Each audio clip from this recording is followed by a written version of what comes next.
And we are live. Hello and welcome to Fermenting Opinions. I'm your host, David Popiden. This is Fermenting Opinions, the podcast in search of a more palatable political and maybe tonight religious ferment. This is August 22nd, 2019, and we are here with a panel of Christians and atheists tonight to talk about, hopefully in a congenial manner, what are each of our best reasons for being an atheist or being a Christian. Just like we see in political discussion groups where things tend to get nasty and invective pretty quickly, it's really not that much different in religious discussion groups. So I see it as a common problem, and I think it's worth being addressed in a similar way. So I've brought it's myself and I think one other atheist for now, and I have three new Christian friends that we've got here joining us tonight on the panel. And I'm just going to let you guys go down and kind of introduce yourselves, maybe give a little bit of background if you guys would like. So, Chris, do you want to go first? Everyone else is muted right now. Silence. All right, Eric, I think you're currently unmuted, so I'm calling on you first. Oh, hey. Yeah, my name is Eric. I'm from Indiana. I'm a Christian. I became a Christian from agnostic about 19 years ago. Of course, I was a teenager then. You know, teenagers don't know a lot about the world, but it's been an interesting learning and discovery journey since then. What kind of stuff should I go into? I'm a software developer. What are you looking for, David? It just sort of, so, you know, Christian is kind of a big catch-all term, right? There's lots within there. So like denominationally, maybe where do you stand now, and has that changed? I'm pretty conservative theologically. I go to a Baptist church. I've gone to a non-denominational church and a house church before that.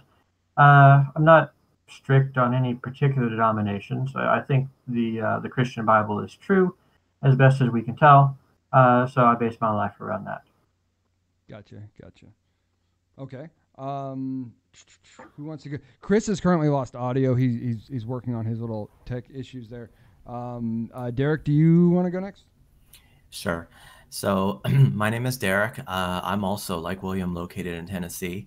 I'm a software engineer by trade. And I grew up in a kind of a strange home for a Christian. My parents were both legal immigrants. I grew up, half my family is Muslim and the other half is Hindu. So I'm the first evangelical Protestant in our family. That's interesting. That's really interesting. Yeah. And so I'm a dark-skinned guy, and which you can imagine. So we're legal immigrants. And what else? So I've been a Christian since, oh my goodness, very, very far back. I can remember having discussions with my primary school teachers about them explaining the Big Bang, and then, me saying, well, who could have caused that? So I seem to always be, siding with God when I was young. And before I read the Bible, I was kind of like a Platonist, just basically thinking that right and wrong were real and God was real, but there was really no point. You had to tough it out, and there was really no good reason to be following these moral rules. And then when I heard when I read the New Testament, it was a life-changing moment, because if you believe the resurrection of Jesus, then every kind of self-denial or self-sacrifice that you do in service of the moral law, it has an ultimate meaning to it. So since that time of being very young, I sort of trained myself to be able to respond to people who would question me, because, I kind of grew up in kind of a blue state environment, and just never really lost it. Never went through a wild period or anything like that. So that's me. Well, cool. Let me see here. Who is next? William. Hi. I like how this is supposed to be like a 3-and-3, and now and where's my God now, right? Yeah. Hey, we're all going to be really nice with you, David. I promise. You're in good hands here, buddy. No one's going to give you a hard time. I can pretend to be an atheist. Yeah, Eric actually makes it. Eric makes a great. He's like, you're fine. He should be. Eric really should be an atheist, actually. That's funny. All right. So anyway, so my history. Well, actually, I was an atheist as a kid. I mean, of course, what do kids know, right? I mean, they're figuring things out and whatever. But I mean, I was not raised in a Christian home. My parents were not religious at all. I think they did. If you like pressed them and said, do you believe in God? Then they would probably say yes, but they didn't really do anything. They never went to church. My parents regularly ridiculed like the preachers on TV. They would make fun of them. And I would do the same thing. I saw Christians as kind of wacky, and I had no interest in being a Christian at all when I was a teenager, because I thought Christians were just these square people that didn't have any fun, and all they did was go to church and give all their money away. But like the other two Christians, I'm also in computers. I write. We all do the same thing. I mean, probably not the same languages, but we all write software. And I guess I became interested in the whole thing is because I've always been sort of I guess the door for me was, ever since I was a kid, I've always loved astronomy. I kind of grew up in the Star Wars era, and this Star Trek and Battlestar Galactica and all of that stuff. And I just loved space and learning about planets and stuff like that. And, anyway, long story short, I mean, I can't really say it was any one thing that caused me to change my mind, but I eventually sort of came to the conclusion that there's probably God of some kind, just based on the origin of the universe. And then as I kind of met more and more Christians, I kind of realized that a lot of them were actually really nice people. And they weren't, I kind of had this caricature in my mind that kind of like immediately didn't take them seriously just when I knew they were a Christian. So that sort of was like an emotional barrier that I had that basically ended up going away. And, I had a series of experiences, and I just learned, I read the Bible. I started going to church, and, eventually, I'm kind of cutting a lot of stuff out, but long story short, I ended up basically accepting the fact that there, after I'd already basically accepted that God existed, I basically accepted the fact that Christianity was probably true.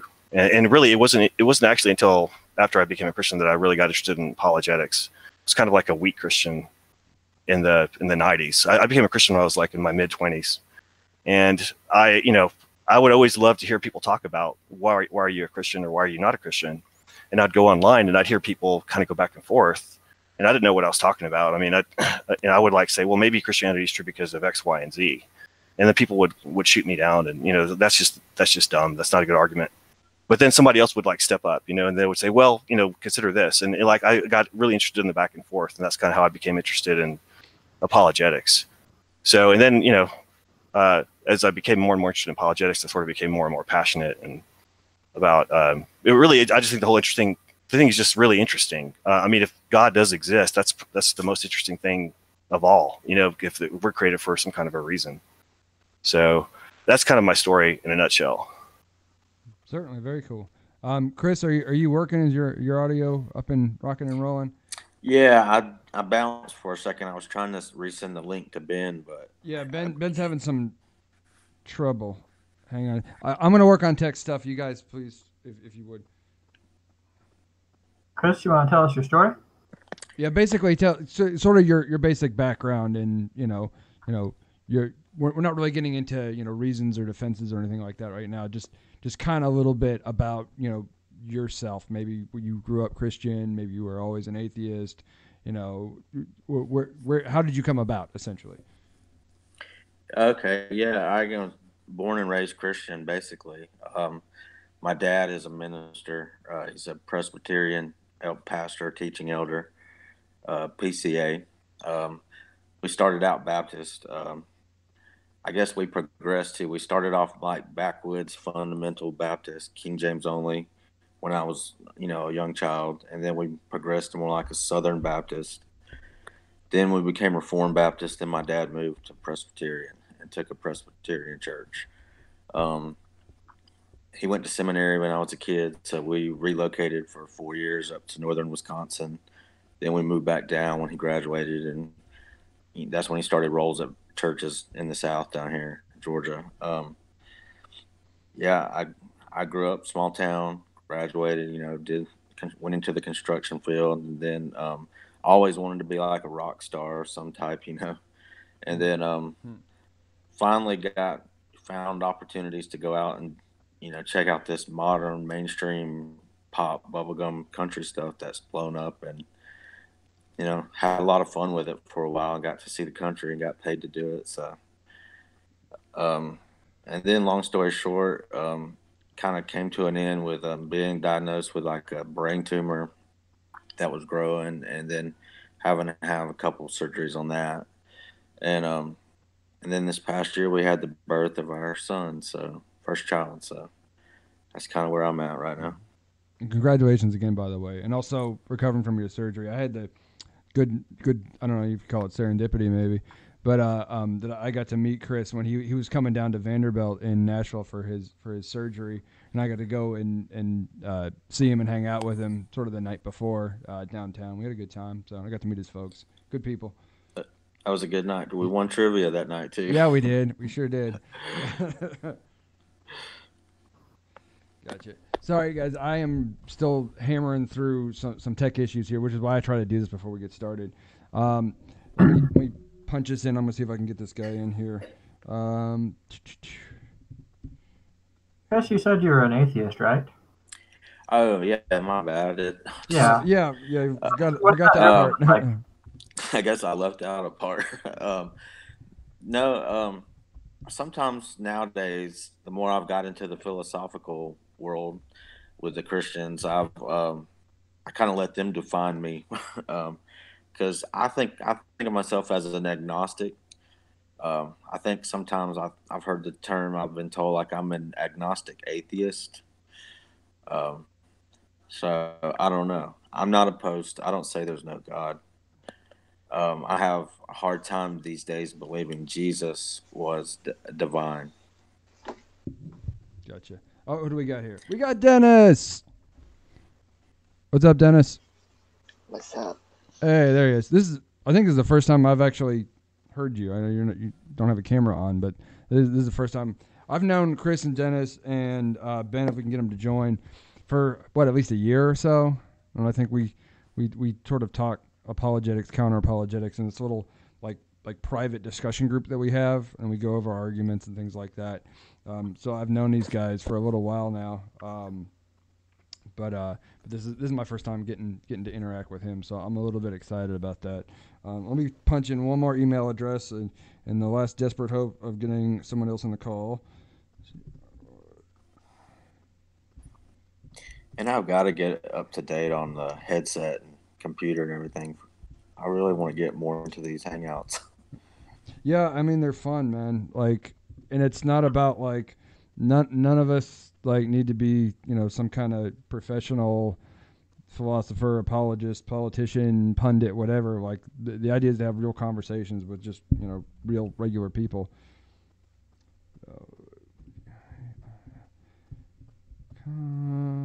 Okay. Boom. All right. Send out the final email. Okay. Sent. Okay.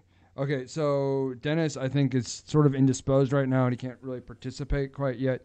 And just that quickly, we've got Ben. All right. Ben, What's going on, Ben? How's it going, guys? Not too much. the comedy bastard.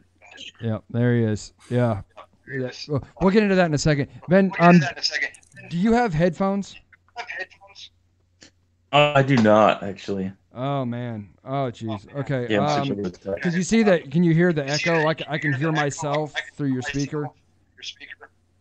You know what? Let me turn my encode volume down. Does that help at all? Is that better? It's a little bit better. Yeah. Hopefully the echo effect. Okay. Future reference, guys, I'm sorry about sort of the late start to all this stuff. Can you turn yourself can you mute yourself if you're not going to talk, actually? Can you do that? There's a mute button up on the screen somewhere for you. Awesome. Okay, so Ben's muted. So future reference, I think most everyone else is kind of on board already. You got to have at least some kind of headphones. Your basic, earbud, iPhone cord, whatever it is that you use, some kind of something. Because when my microphone comes out of your speaker and then back into your speaker and then out into my headphones, it's going to create an echo effect that we can't necessarily always pick up. But when the recording comes out and it's finished, the conversation is unintelligible, and I don't want to waste everybody's time, right? So that's just for future reference. Let's just make sure we all have that. I'm sorry, I thought I had made mention of that in the past. I guess I didn't. Anyway, so sorry about that. So we're all going to be quiet when it's Ben's turn to talk, and then vice versa. And that's how we're going to move forward. Anyway, so I'm an atheist. Let me see here. I'm a Yankee originally, came down to Tennessee in 2002, I think, for college. Got stuck down here, been down here ever since. I did not start out life as an atheist. I was raised Catholic. I decided probably by the 7th grade that I was an atheist. I had questions that I didn't have good answers for, and I went to Catholic school for like 8 or 9 years. And the questions that I would ask, I didn't like the answers. They seemed too winsome and too slick, and too dismissive. And I didn't like it, and I didn't trust it. And so I went seeking my own answers in the Bible. And what happened was, about 7th grade, I read through Genesis, and by the time I got done reading Genesis, I decided I did not believe in God anymore. It's not the best reason, I think, in hindsight, to have become or to still be an atheist, but I mean that's always stuck with me too, because it read to me like so much other ancient myth that I was learning about in school, and at the time that's what did it for me, and I have been an atheist since then. So that's me. So let's everyone else be quiet. Ben, can you give a little sort of background on like, where you are theologically, and like just a little bit about yourself? Sure. So I was raised as a Catholic, and I would describe myself back then not as a Catholic, like a Catholic that just goes to church on Christmas and Easter and all that. Could you guys hear me, by the way? Yeah. Oh, good. Yeah, I can hear you. But I grew up like in a very small town in the suburbs of Cincinnati, where I still live today. But around 20 years old, I left for the military, and I was exposed to all kinds of completely different ideas for the first time, where prior to that, everyone just believed more or less the same thing. So I kind of consider that experience like the gauntlet, and I guess some of the beliefs that I had prior to that survived the gauntlet, and other ones didn't. And Christianity did not make the cut. And I think the catalyst behind that was when I found out about the scholarly position on the historicity of the Exodus. And I'm not trying to get into whether or not Exodus is true. That's not really the point. The point is more that the consensus of scholarship questioning that should have been told to me, and because it wasn't, because it was just something that was taught to me in such an attitude that everybody accepts the historicity of the Exodus, but Christians believe in the supernatural aspects, but everyone agrees that this thing happened. Finding out that, oh no, not everybody agrees, and that was kind of like, well, I wonder what else I was lied to about. And that led me to studying apologetics. When I started to have doubts, my family sent me books by Lee Strobel. And at that time, I didn't even know what a circular argument was. I didn't know what a fallacy was, but I was reading through these books, and I knew that there was a problem. And only later on could I pick it. Oh, that's an ad hominem fallacy. That's a circular argument. That is denying the antecedent, whatever. So that's basically my experience in a nutshell. Gotcha. Very cool. Very cool. I'm gonna need you, and I'm sorry, I'm just gonna have to be real rigorous with this. Please make sure you mute yourself when you're done. Cool. Thank you. And it's just because you don't have headphones, and I hope for next time you can find them, because again, like I said, I don't want to garble the recording.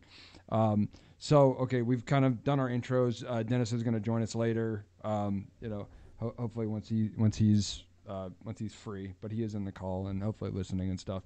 So would like to kind of go through, what is for each of us, you could call it your best argument or your strongest reason, or however you want to describe it. What motivates your position, be it Christian or atheist, the most.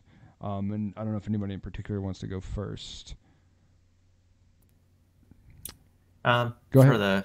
For the Christians, I can go first.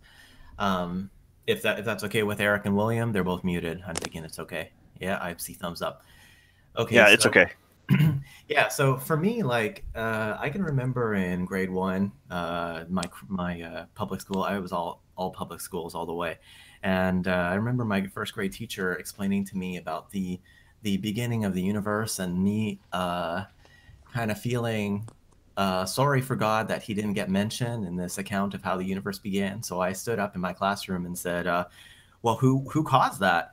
And she said, "Well, if you're religious, then God caused it. And if you're not religious, then she had been explaining it like a cake baking. And she said, the cake baked itself. And that wasn't very convincing to me. And later on, as I went through life, I found out about young earth creationism, and I was that for a while. And then I started to change my mind when I hit science classes in high school and university. And I wanted to share 3 pieces of information that caused me to move away from young earth creationism to become an older creationist, and really cemented my belief in a creator and designer, which I think is a minimal, concept of God, the one who creates the universe. So the first discovery, and I'm going to take like 3 minutes for this. The first discovery, if that's okay. Take your time, yes. So the first discovery is we've all heard of the Hubble telescope. So Edwin Hubble, operating around 1920 or so, got hold of this telescope and started looking out at distant stars, and he realized that the light from stars that were further away was shifted towards the red end of the spectrum. And that caused him to believe that stars and bodies in general that were further away were moving away from us faster than ones that were closer to us. And the only phenomenon in science that where that is the case is if there's like an explosion. So right away he had the idea that there was this thing, this expanding universe, and that if you rolled it back, there might be a beginning. So that just sort of sat there for the longest time, and then there was a prediction by Robert Dicke that was confirmed by Arno Penzias and Robert Wilson that there would be a leftover low-level radiation from the Big Bang that would just sort of be out there in space, similar to like if you baked a cake in the oven and then you open the oven, then your whole kitchen would just raise a couple of degrees. Well, the prediction was for 3 degrees Kelvin, and it came in at 2.73 degrees Kelvin. So that was another confirmation and a falsification of some other models that did not have a beginning. So that's another piece of evidence for a beginning. And then there's also prediction about how the cooling of the elements in the Big Bang and just the tremendous heat that there is at the beginning would cause light elements like hydrogen to fuse into other heavier elements like helium. So the prediction from that, it's called nucleosynthesis, is supposed to be 75% hydrogen, 24% helium, and that's actually what we observe in nature today. And there's still ongoing studies. I was just reading one from just like 10 years ago today, where they had discovered some early gases that they were able to measure this balance and find out that it was right on target. So those are the 3 pieces of scientific evidence. There's also the BGB theorem, which some of you may have heard of, which is a theory by Bohr, Guth, and Vilenkin, 3 cosmologists, who argue that for every universe that's expanding on average will have a beginning at some point in the finite past. So I think when I think about that, and I think about how Big Bang cosmologists understand the Big Bang as the beginning of space, time, matter, I just think, what kind of cause is adequate to operate causally and cause the beginning of space, time, and matter? It would have to be, the beginning of all matter. It would have to be non-material. The beginning of time, it would have to be outside time or eternal. And that seems to sound to me like a creator. I don't think you can appeal to any kind of naturalistic explanation simply because the cause of nature has to be supernatural.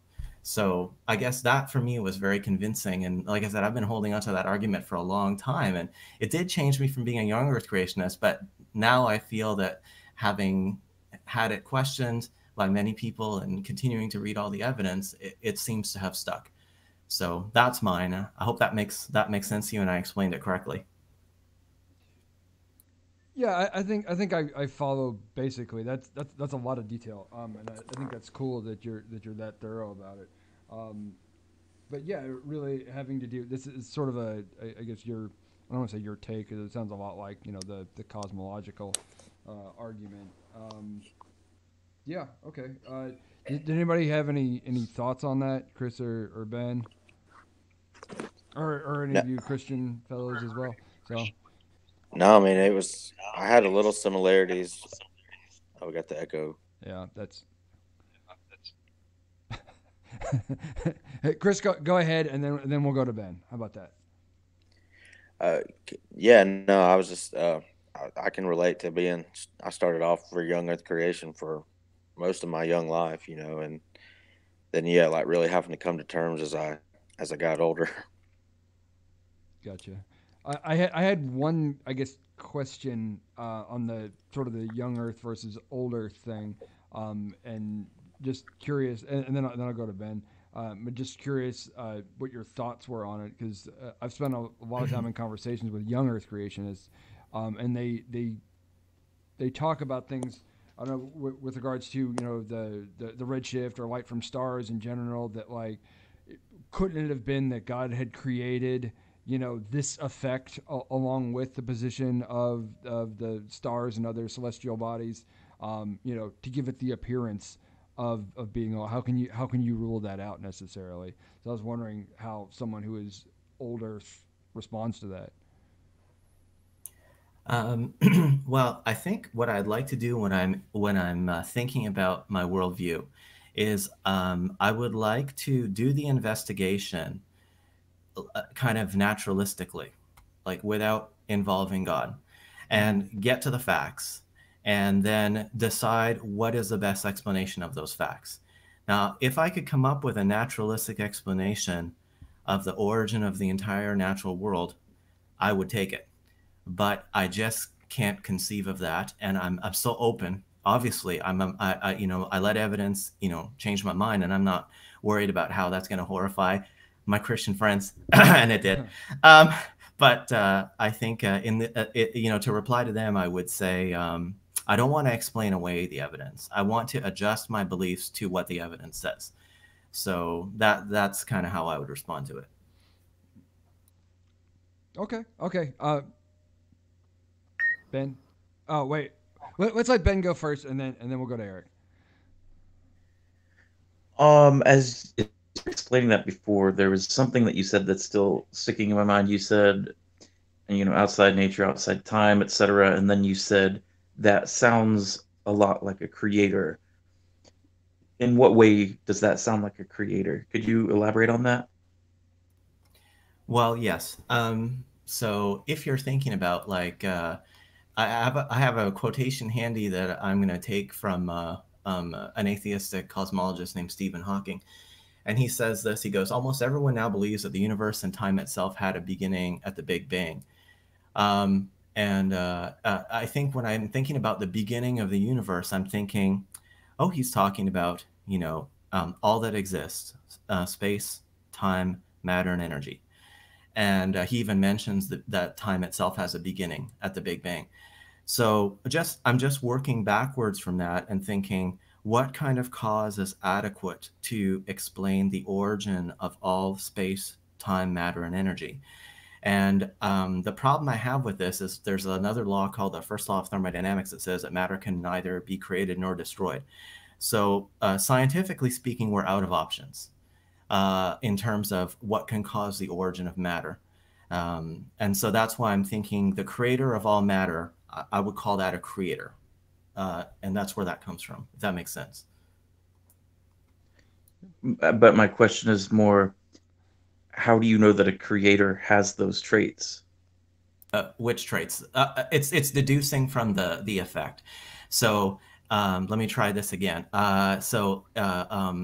If I'm saying that space-time begins at the Big Bang, then there's simply, unless you believe like that, okay, so time begins. So whatever is causally prior to the origin of time is outside of time. So that would make it eternal. Whatever is causally prior to the origin of space, which holds matter and energy, would be non-material itself. This is the origin of all the matter. So if you're saying, well, that happened, what could have caused that?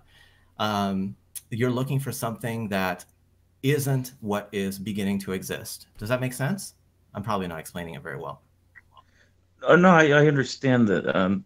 It's logically implied that if time came into being, then if something caused it, and I don't know how you have causation without time, but if we just grant that for the moment that, well, it would have had to have been timeless if it preceded time.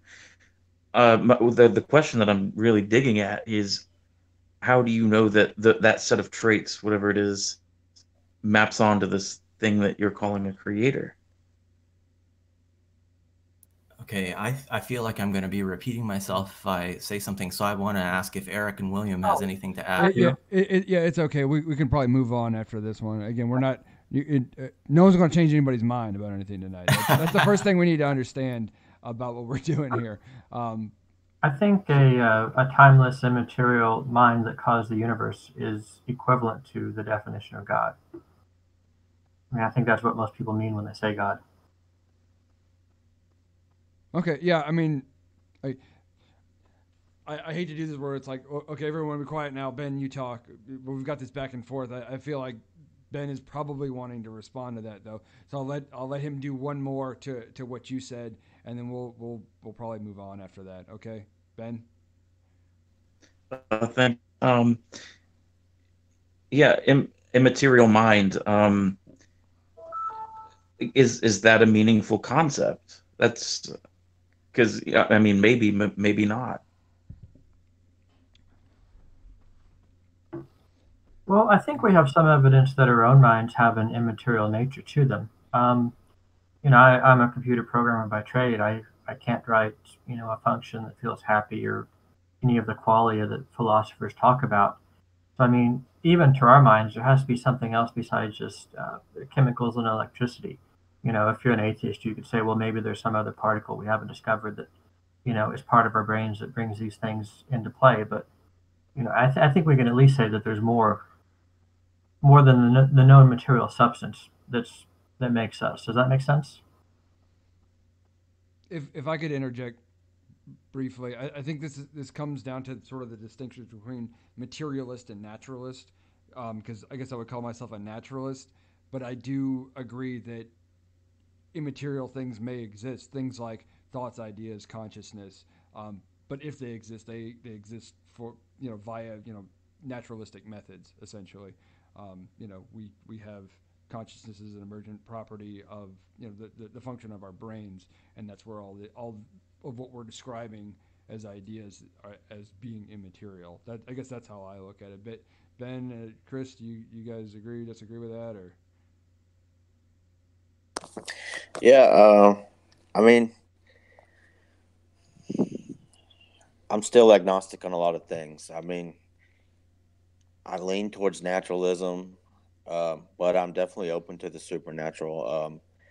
So far, I don't find any of the arguments or stories, convincing. So I guess that's why I'm no longer a Christian at the moment. Okay, that's cool. That's fair. Do you want to go with? I guess you kind of already said it there a little bit, Chris.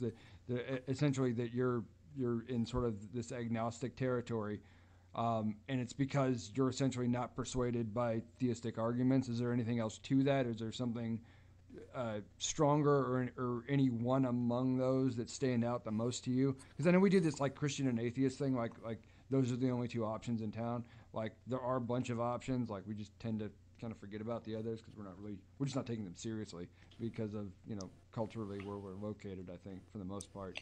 But Chris, did you have any other thoughts on that? Thoughts. Say it again. What thoughts on what? Essentially, your agnosticism, or being an agnostic atheist, or however you want to, split that baby. What's your strongest reason for it, essentially? Okay. It's how to answer it. When I first walked away, it was by doing an internalist critique of Calvinism, which is what I believed fervently for a long time. Um, but the criticism in a lot of the circles, the apologetic circles that I've found myself in the last few years would be like, well, good night. You were basically a fundamentalist idiot. So no wonder you've walked away, So, but since stepping out, it's less to do about the Calvinism. The problem of evil and suffering is always looming. I don't feel like there's any good arguments against that counter it, but I can take it deeper on my level. For my interest, it's the historical argument, particularly of the resurrection. I know that may sound counterintuitive to some, but like the more I dug in and the more I continue to dig in, the more I just am clear this is a story evolving over time, just like all the other religions. Gotcha. Okay. Anybody have thoughts on that? Eric? Oh yeah. It's such a deep topic. I could talk for hours. We could talk back and forth for hours on it. Yes. The thing about Christianity is it's not just one big piece of evidence. It's just 1,000 small pieces of evidences. And to me, I feel like the weight of those evidences moves the Bible toward the historical. But it's very hard to. And I know you said you read Lee Strobel. You were the one that read Lee Strobel, right? Or that was. Yeah, that was Chris. That was Chris. Yeah. It was Ben as well. He's probably muted. My bad. But yeah, me and Ben have a similar story there. Both a lot of our family members and church friends who, and I don't hold it against them. I know they meant really well. They sent me Lee Strobel, Tim Keller, numerous books, and I've read them. I read Case for Christ. So if it's sensible, I'll read it to this day. I mean, I probably listen to more Christian apologists than I do atheist speakers or some type. So you said it was a story evolving over time. What about I kind of think there's good evidence that most of the New Testament was written before the mid-60s, because the book of Acts talks about Paul and James and Peter. It doesn't mention their death. There's no book in the New Testament that mentions the destruction of Jerusalem in 70 AD. Oh, Paul, Peter, and James all died in the mid-60s. Let's see. Paul quotes the Gospel of Luke, I think, in one of the Corinthians and also in one of the letters to Timothy. And Luke would have written Acts after he wrote the Gospel of Luke, so that kind of puts the Gospel of Luke before Acts. And Luke seems to draw material from Matthew and Mark, which would put them earlier than that. I don't know. What are your thoughts on the timeline of all this? And I guess, developing over time versus something that, was put together early. Chris? Well, for me, I just disagree with the timeline or for the pre-70s. I think Mark was written at, minimum 70, possibly 72, 73. Don't get me wrong. I understand where you're coming from, and I'll continue to look into it. I just feel like, to me, the majority of the scholars that I've come across that seem to be really solid scholars, they all date it. And then if you look at common sense, to me, well, let me rephrase that. That could be interpreted pejoratively. No, it's fine. It's fine. It's more like what's more probable in a historical term. Now, granted, you can make an argument. Am I bringing atheistic presuppositions these days? That's a whole nother rabbit hole. But yeah, of course we have our presuppositions. But I just feel like whether you're any religion historian, once you're at the historian table, you have to check supernatural at the door, or you have to look at it super hard. And it just is like, what is more probable here? that they really made this prediction of Jerusalem burning, the temple coming down, or it was written, following the event. Yeah, I agree that the presuppositions are really important to this, because when I became a Christian, I actually first doubted evolution first. I came to believe that God existed. And then after I believed that God existed, then I didn't have reason to deny the miracles of the New Testament. If I was an atheist, if I thought, there wasn't other evidence for God, I'd probably agree with you. Interesting. Hey, can I ask? I'm not gonna. I just wanted to ask a couple questions. That's all. So for the Calvinism, I'm not a Calvinist, and I gave it a good shot. Most of the books in my library are from Calvinists, from Wayne Grudem and R.C. Sproul and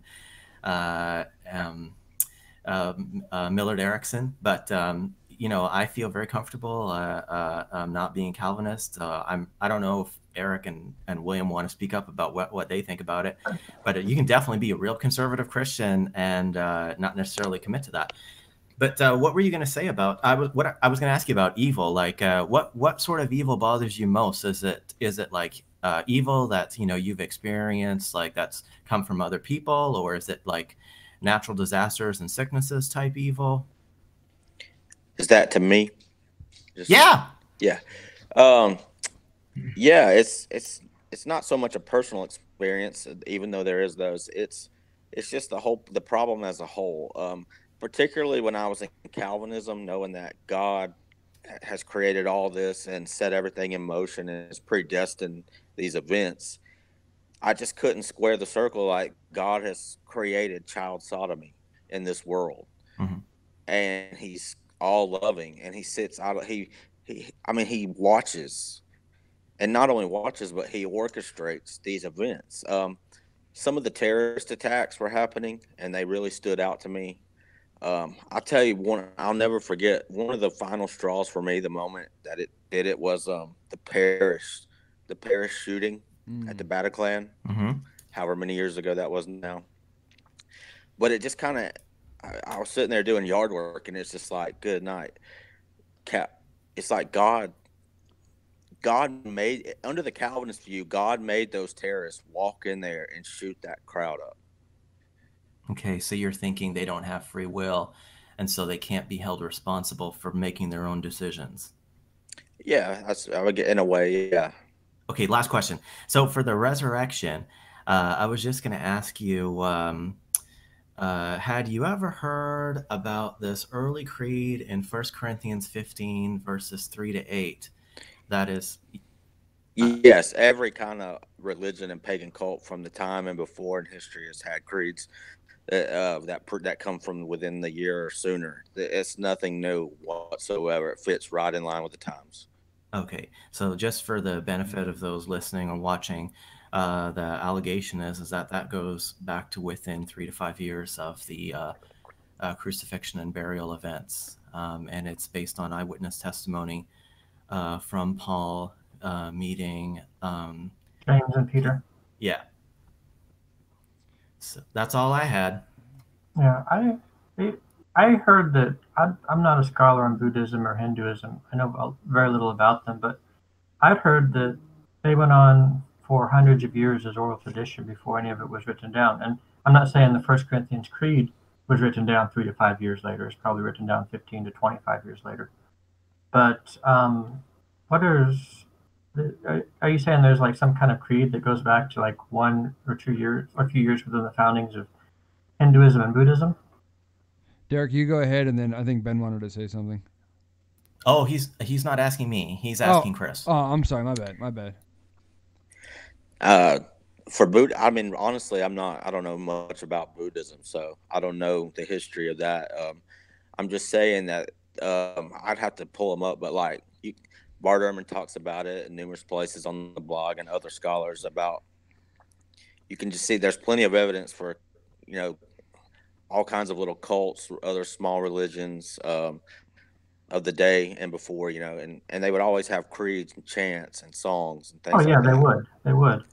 I think the point that Derek was making with that was that, and we base the timeline on this from comments that Paul made off the cuff in Galatians, and you can kind of put that together. Galatians 1, with what he says in 1 Corinthians. And you put the timeline that he was meeting with Paul and he was meeting with Peter and James, like in the mid-30s, and they were telling him that, yeah, we'd seen Jesus rise from the dead, and just from other sources we have about Peter and James, even outside the New Testament, they really stuck to that. And I know Bart Ehrman would doubt this, but we don't have any early sources that say that they ever recanted from what they believed. And this is what I would classify as just one of many pieces of evidence. I mean, if you were just taking the whole belief just on this, I don't think it's enough, but it's kind of hard to fit all that into a call. Yeah. Can I just say one quick thing to you, Eric, about you were saying it's not written down in the first couple of years. No, I misspoke if I said that. No, I did say that. What I was saying was yeah, 1 Corinthians is like 55 AD-ish. And I got a quote here from John Dominic Crossan, who's the co-founder of the Jesus Seminar and an atheist, brilliant, Jesus scholar, very famous. I'm a huge fan of John Dominic. Yeah.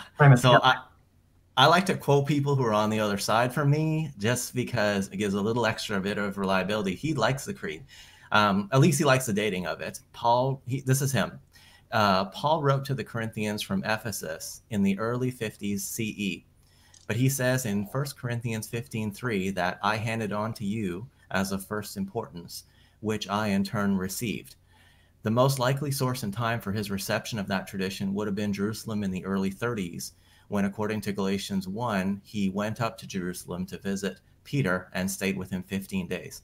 So that's I know what you said about every religion has creeds that originate early, and I'm just making clear how early this is, and that it's an across the board acceptance of this creed as that early. Yeah. Okay. Yeah. I grant. Well, I grant that. I would say it's for sure probably within 5 years. I have no problem with that. I think Ben wanted to go. Yeah, the problem with the idea that he learned this in Jerusalem is that Paul explicitly says in Corinthians that he did not learn this from Peter or James or anyone. He didn't learn it from any human being. He learned it directly as a revelation from Jesus and from the scriptures. So that kind of, for me, dilutes that point. It unless Paul isn't being truthful with us, maybe he did in fact learn it from other people and then wanted to play it off as if Jesus had personally revealed this to him. But if we merely take him at his word, then he did not learn this from Paul or Peter. And the other point that I wanted to address was the idea that we don't have any record of anyone recanting this. That's kind of problematic for me, because I don't think if they ever did have such a thing that it would have survived for us to see it. So I don't think that we can make a valid argument from silence if there was no expectation to see whatever writing that would be. Yeah, I will agree that the vast majority of everything written in the first century we no longer have, but we do have all of the New Testament. We have a lot of debates from the 2nd century and 3rd centuries that Christians had with non-believers, where they actually quote them. We have many Roman people and Jewish people writing things from this time. You have parts of the Jewish Talmud coming together that speak unfavorably of Jesus and James. So there, it is somewhat an argument from silence, but there is at least opportunity for something like that to have still stuck around. Well, there is such thing as a valid argument from silence. I'm just contending that this is not one of those, because anything positive about Christianity we would expect to survive. So it's not a surprise to me that we have the Gospels and that we have church fathers' writings against heretics and against pagan critics of Christianity. But interestingly enough, a lot of those criticisms directly from the pagan sources do not survive. We only know about them like Celsus, and we only know about Phlegon. The other person's name, Thales? Marcion, from the criticisms about them that survive. Yeah, like I said, it's just, I'm not presuming this is a particularly strong point, but I think it is a point worth considering. Gotcha. I guess my 2 cents on this one without getting too much into the timeline and things is one thing I've always looked at. I can't remember if it was Ehrman or somebody else that pointed it out, that the character of Pilate in this in the Gospels, to me seems a phenomenal. I don't want to call it logic fail because that sounds pejorative. That does not fit with what we know about his character, which is truthfully not a whole lot.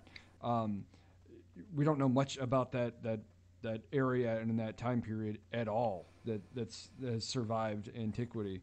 But we do know is that Pilate hated the Hebrews, and his treatment of them was very brutal to the point where he got recalled to Rome for it.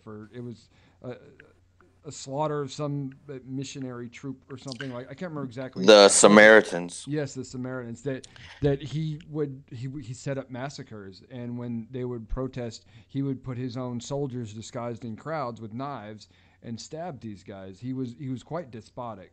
So to me, in the story of the trial and crucifixion of Christ, the things that stand out to me is the fact that he would sort of let them have their way on this issue with regards to the Pharisees.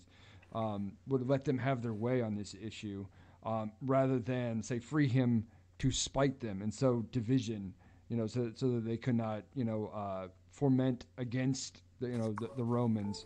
It never made that much sense to me. Also, when it came to, I guess after his conviction or what have you, that during this, I don't know if it was Passover. I'm sorry, I'm not super good on the history here, but they had the option of sparing somebody, and they had a seditionist. Barabbas, yeah, they had Barabbas, the seditionist, versus Jesus, and they said, well, who are we going to let go? It does not seem likely that a Roman would even give them the option to pardon a seditionist over somebody who's giving the Pharisees, which is Pilate's greatest challenge to his authority in the area, what they wanted. To me, none of that makes sense. And I just wonder if you guys have thought about it in a similar way. Yeah, I have. We lost Ben. Yeah. Sorry, go ahead, Eric. I mean, what you're saying about Pilate is true, definitely. I mean, he was very harsh on the Jews. And honestly, I know more about the biology and the science than I do the history. But Pilate was also very inconsistent in his dealings of justice. His wife came to him. She said she had a dream, said have nothing to do with this man. Jesus claimed to be a king, which was a direct threat to the Roman emperor. And Pilate was also afraid the Jews would revolt if he didn't give in to them in this particular case. And in that case, he would probably be having a lot of trouble with Rome if he let that happen. Okay. So, I don't know if someone else is about to speak, but I guess to my understanding of, having met Christ, right?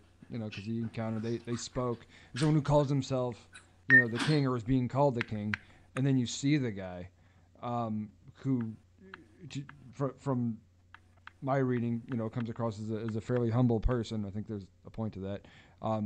Not the kind of king you were talking about, which is, one of the Pharisees' major issue with him in the first place, that he wasn't a military commander or a political leader, that he was presented himself as a different kind of king and a different kind of way of, thinking about, the duty in life and what have you. That being Pilate, being, probably a cynical political operator, as well as a despot, would see a guy like this and probably fall over himself laughing. I probably would if I was him. I hear you, but I guess I don't think that impression of who Jesus was supposed to be would have survived their meeting. So I just find it weird, hard to believe too. A lot of when you're reading through the Gospels, they have insider information to the trial or the questioning of Jesus in Pilate's inner chambers at times. And to me, it's the cumulative case. It's elements of that. It's elements of what we know about Pilate, what we really know about Roman crucifixion practices, particularly not, by leaving the bodies for days on end on the cross, particularly to set an example That's the whole point of crucifixion. And to paint this picture like the Gospels, that Rome was just like this.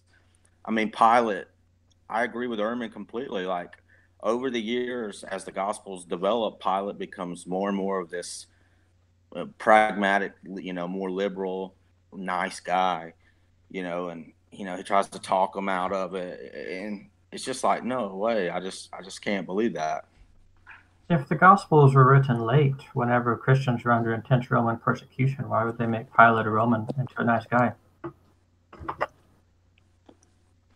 I'm sorry. Can you repeat that? I'm sorry. I said if the Gospels were written later on in history, whenever there was a lot of Roman persecution against Christians, like in the 60s or in the 90s, why would Pilate, being a Roman leader, why would they evolve him into a nicer guy? Wouldn't it go the other direction? I don't know. I mean, I can see cases for back and forth on either side of that. I mean, yeah, I think we're kind of doing a lot of speculation here.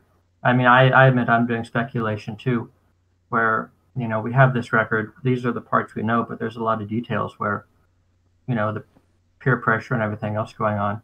You mentioned how do Christians know what's going on inside of these palaces? One of those instances is Herod's household when John the Baptist is killed. They tell exactly what's going on. Matthew, Mark, Luke, they had no permission to be in there. How do they know all of that stuff? It's really interesting. It's one of those cases they call in-design coincidences. You probably heard of it before, where you can take bits and pieces of each of the Gospels or any writings. And if you take them by themselves, you can't figure anything out. But only if you put them together, you can solve more of the story than what you would otherwise know.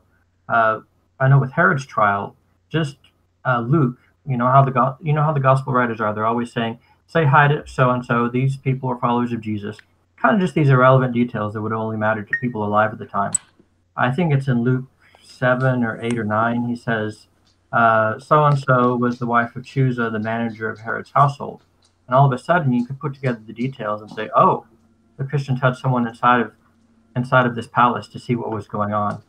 And I think that's just kind of one of the marks you see from history that's real. And if it was all made up, you wouldn't expect to kind of put it together in that way. These patterns weren't discovered until a few hundred years ago. As far as, Jesus' trial with Pilate, we know a crowd was there. We don't know who was in the crowd. Jesus had many followers all throughout Jerusalem. I don't think it's a stretch that some of them may have been there also. Okay. So we did lose Ben officially. He got disconnected. You also see he kind of had to go anyway. We wanted to thank everybody for being there and that he enjoyed the exchange. Hopefully we'll get him in some headphones next time if we do another one of these. Because honestly, I mean, we know about religious discussion, like it can go on and on and on and on about so many things. So we could spend the next 3 hours just talking about the crucifixion and resurrection, right? We could do that, but we are trying to hit some somewhat broader strokes. What's up, Dennis? He's in his car. Hello, glad doing? to be here. Hey, how you doing, bud? Hi guys. Oh, it's daylight over there. Yeah, it's still. You're West Coast, right? Am I West Coast? He's Philippines, right? No, I'm in California. He's not in the Philippines. He's in California, right? I'm in California. Right. We talk about. Okay, he's Filipino, obviously. We talk about some different groups and culture and things like that from the Philippines. So I can see why you would make that connection. But no, I think he's a Cali dude. But anyway, cool. Cool to finally see you and stuff. Not in person, but whatever. So we're here going through kind of giving each of our best reasons for being an atheist or Christian or agnostic in Chris's case. I won't put you on the spot right away. We'll kind of move on in the conversation a little bit, and we'll get back to you if you want a minute to kind of get your thoughts together. Or feel free to jump in on any of the other points anybody was making. I kind of want to go to Will next, or William. I'm sorry. I've seen Will. I've seen you. I called you Will again, didn't I? Will, no, you can call me Will's good. Will, okay, I like okay. that. Will's fine. Yeah. Okay. Yeah. I just want to make sure I've been seeing you post in Unbelievables a lot. Well, who said this? And it's some quote, clearly pointing to some sort of I guess testimonial that some great thinker or scientist or something is convinced that there is some intentional design to the universe, something like that. So would it be wrong to guess that that's where you're at in terms of what's the most persuasive to you? It's really hard to say what's the most persuasive because it's, people form their worldviews based on a whole bunch of different things. It's almost never just one thing. You know what I'm saying? It's a whole bunch of little things and maybe a couple of big things. So like in my case, I didn't even learn that much about, the scientific stuff until after I became a Christian anyway. I mean, although I took science classes in college and stuff, and I was always interested in that anyway, but it wasn't, as far as from an apologetics perspective, just wasn't there. But the reason why I make these posts on Unbelievable is because there's often this, and not necessarily anybody here, but some people will kind of promote this narrative that science has defeated religion, and that there's science points to atheism, and anyone who's in the know, who's educated, who's up to speed, would dismiss all of this as just completely ridiculous, and obviously atheism is true. And so, like, I go out of my way to say, look, there's some really, really smart people. I mean, Nobel Prize winners, leading scientists, people who invent whole new areas of scientific inquiry. They look at the data and they say, wow, it looks like there's some kind of design to the universe. So, if science just kind of increasingly points against theism and towards atheism, these people didn't seem to get the memo. And that's kind of where I'm going with those quotes on the forum, gotcha. Really, because a lot of times, there's sort of this de facto presumption that, hey, if you were only educated, if you just took a degree, if you just took some science classes, you wouldn't believe any of this stuff. And it's like, okay, well, show me what it is. I mean, what am I missing? Because, I mean, like, Derek mentioned the origin of the universe, right? And like, okay, well, does it necessarily mean Christianity is true? No, it doesn't mean that Christianity is true, but it makes it really hard to believe that atheism is true. So, like, okay, it's very compatible with Christianity because Genesis 1:1 says, in the beginning, God created the heavens and the earth. Well, guess what? We just found out there's a big bang. The heavens and the earth, come from that, right? It fits very nicely. They go hand in hand in glove. Like, how do you explain that on atheism, though? Like, how does an atheist say, well, how does the big bang happen? Or where did the universe come from? Well, why are we here? It's a lot harder to reconcile the data with atheism than it is with theism. You see what I'm saying? That's why I could not. That's why I'm agnostic. I will gladly admit to this day, I still find myself at nights a lot of times staring at the stars and just pondering, how did this, I hate the term pop into existence. Right. But even if you posit the eternal universe, it's just like, it's like, how do you think that through? Really, we really can't fathom that. And that's something else. I mean, for hundreds of years, thousands of years, probably the sort of the educated opinion was that the universe had always been here, right? And then, early 20th century, we find out, no, the universe had a beginning. Well, what predicted that the whole time? So like 300 years ago, if a theist was talking to an atheist, said, well, I think the universe had a beginning, then everybody who was educated would have just smirked and laughed like, oh, you ignorant religious person. You think the universe had a beginning? All the smart people know that the universe has always been here. Well, guess what? I mean, yet maybe they never got to know, but you fast forward a couple hundred years, bam. I mean, the universe actually did have a beginning. So there's like a sort of a prediction in the Bible that sort of science eventually proves true. So like that's actually what got me sort of on the path of maybe atheism isn't right. So, but as far as like strong, really, really strong evidence is, I mean, I would probably go more like a fine tuning, because not only do we have a universe, but the universe is just amazingly designed in a way that you can have interesting things in it. You can have stars, planets, life forms, advanced life. And it's just all these, statistically impossible parameters just arranged in just the right way. And it's not a controversial thing. I mean, you can scour the data and you can hear from people from all perspectives. I mean, the atheist cosmologists say this for the most part. There's a couple of exceptions, but most of them are on board. They say, there's this fine tuning. We don't know how to explain it. So maybe there's like a multiverse or whatever, but it certainly looks like there's a design there. And, if all of us were sitting around a table and we were playing like poker, and it cost $100 to play each hand of poker. And like the first time we deal out the cards, I have a royal flush. Like, yay, I won, right? So then like you guys start looking at me kind of weird, like, hey, wait, you got a royal flush? Really, that happened? So then we deal out another round. Everybody puts in another $100, and I get another royal flush. You're like, okay, something's going on here. Like, how did that happen? So then people start dropping out. The few people trust me, naively enough, right? We do a third hand, get another royal flush. Like, you guys are going to start thinking something's going on here. Now, it's statistically speaking, this shouldn't be happening. And like, if I say, well, hey, there's an infinite number of universes, and in one of those universes, I got 3 royal flushes in a row. It's not going to be very persuasive. So it's more intuitive to think that I'm rigging the game, and I'm cheating. I'm dealing out the cards so that I always have the right hand. So it's and these numbers are just, I mean, they're much more probable than getting a royal flush. I mean, it's especially when you multiply them all together. I mean, there's fine tuning is just everywhere. It's built into the origin of the universe. It's built in to the constants of physics, the initial parameters, local conditions. I mean, it seems like something designed the universe as a habitat for life, for advanced life. And so what's the atheist explanation for that? How do they do that? I mean, is it just the multiverse, or is there some other explanation? Dennis or Chris, do you want to say anything, or should I take a stab at it? Go ahead, Dennis. Like fine tuning. I hear this a lot. Like fine tuning is basically there's like the universe has specific parameters, right? And you just change those parameters a very tiny bit, and you will end up with a very different universe. That's what fine tuning is trying to say. Yeah, pretty much. Yeah. Yeah, and that these very precise parameters implies that there's a designer. My problem with that idea is that like if it's so precise that like you just change change it to a degree, it changes the universe.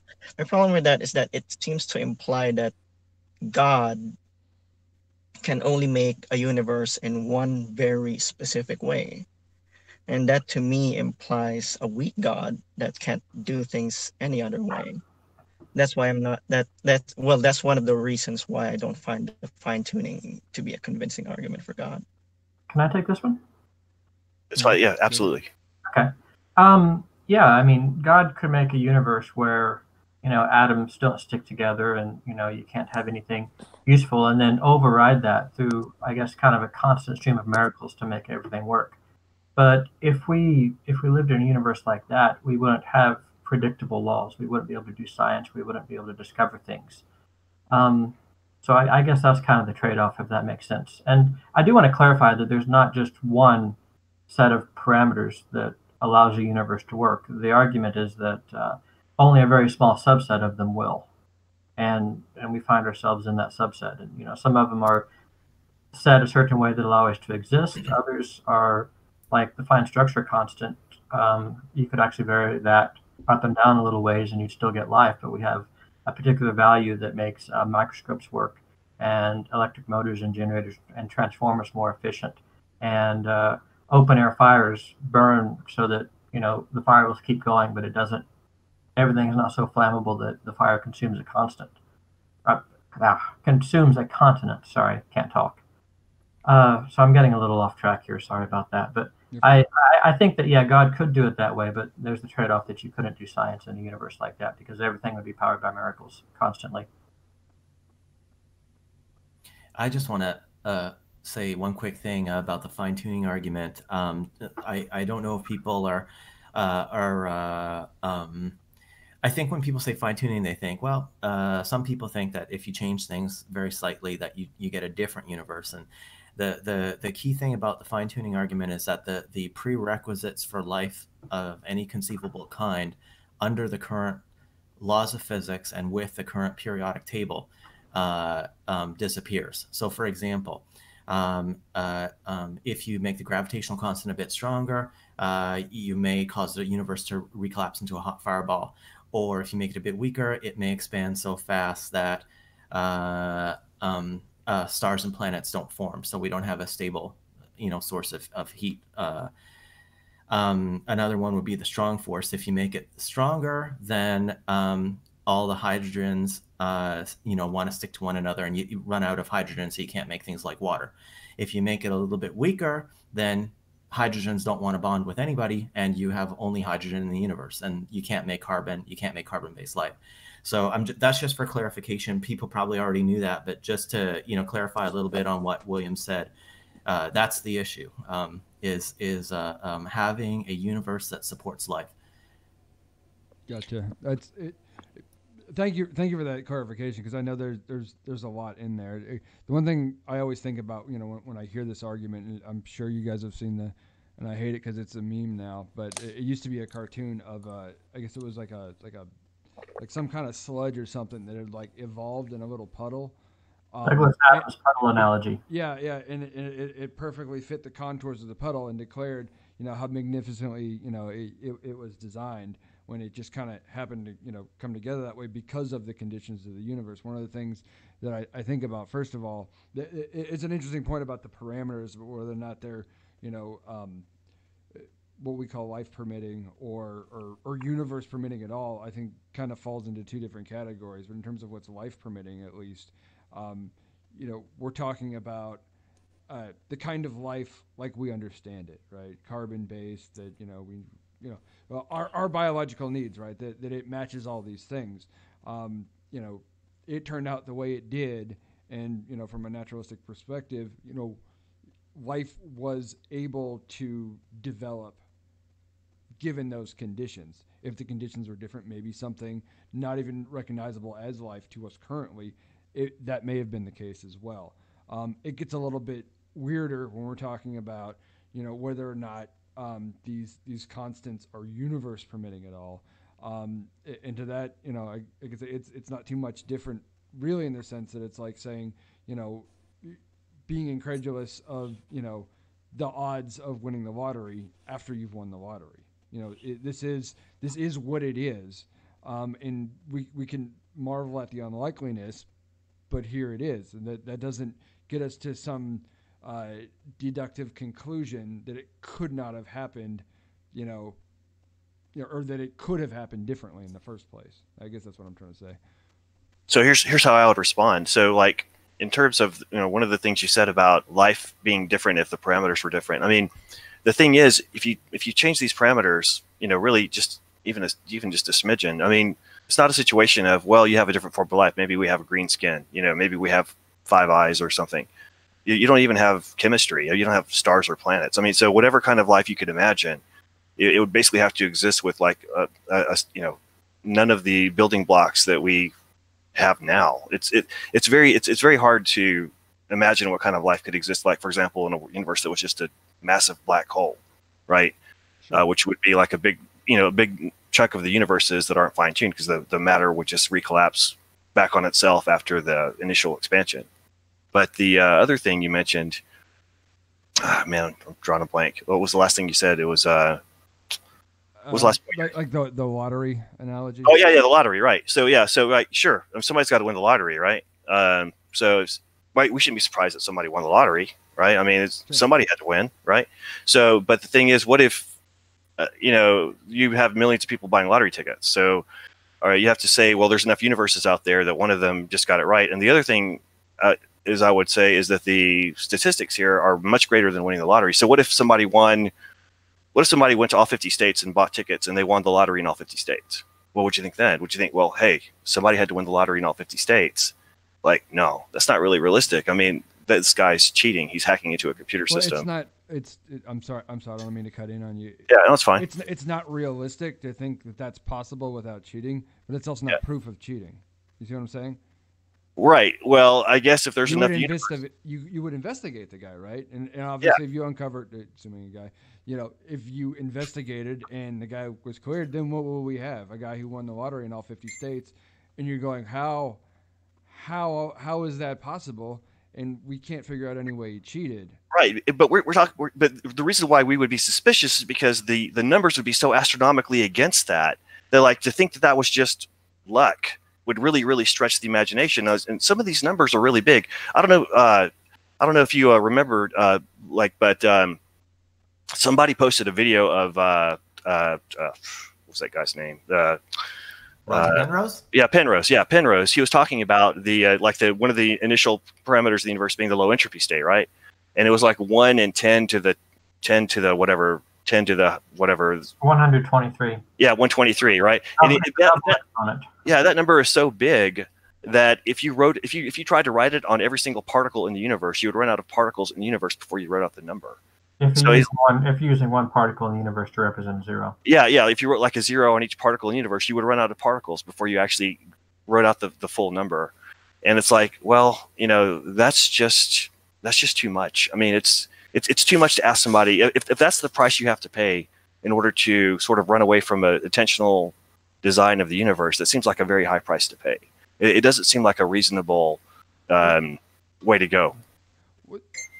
I guess to that. Can I say something? Go ahead, Chris. You go ahead.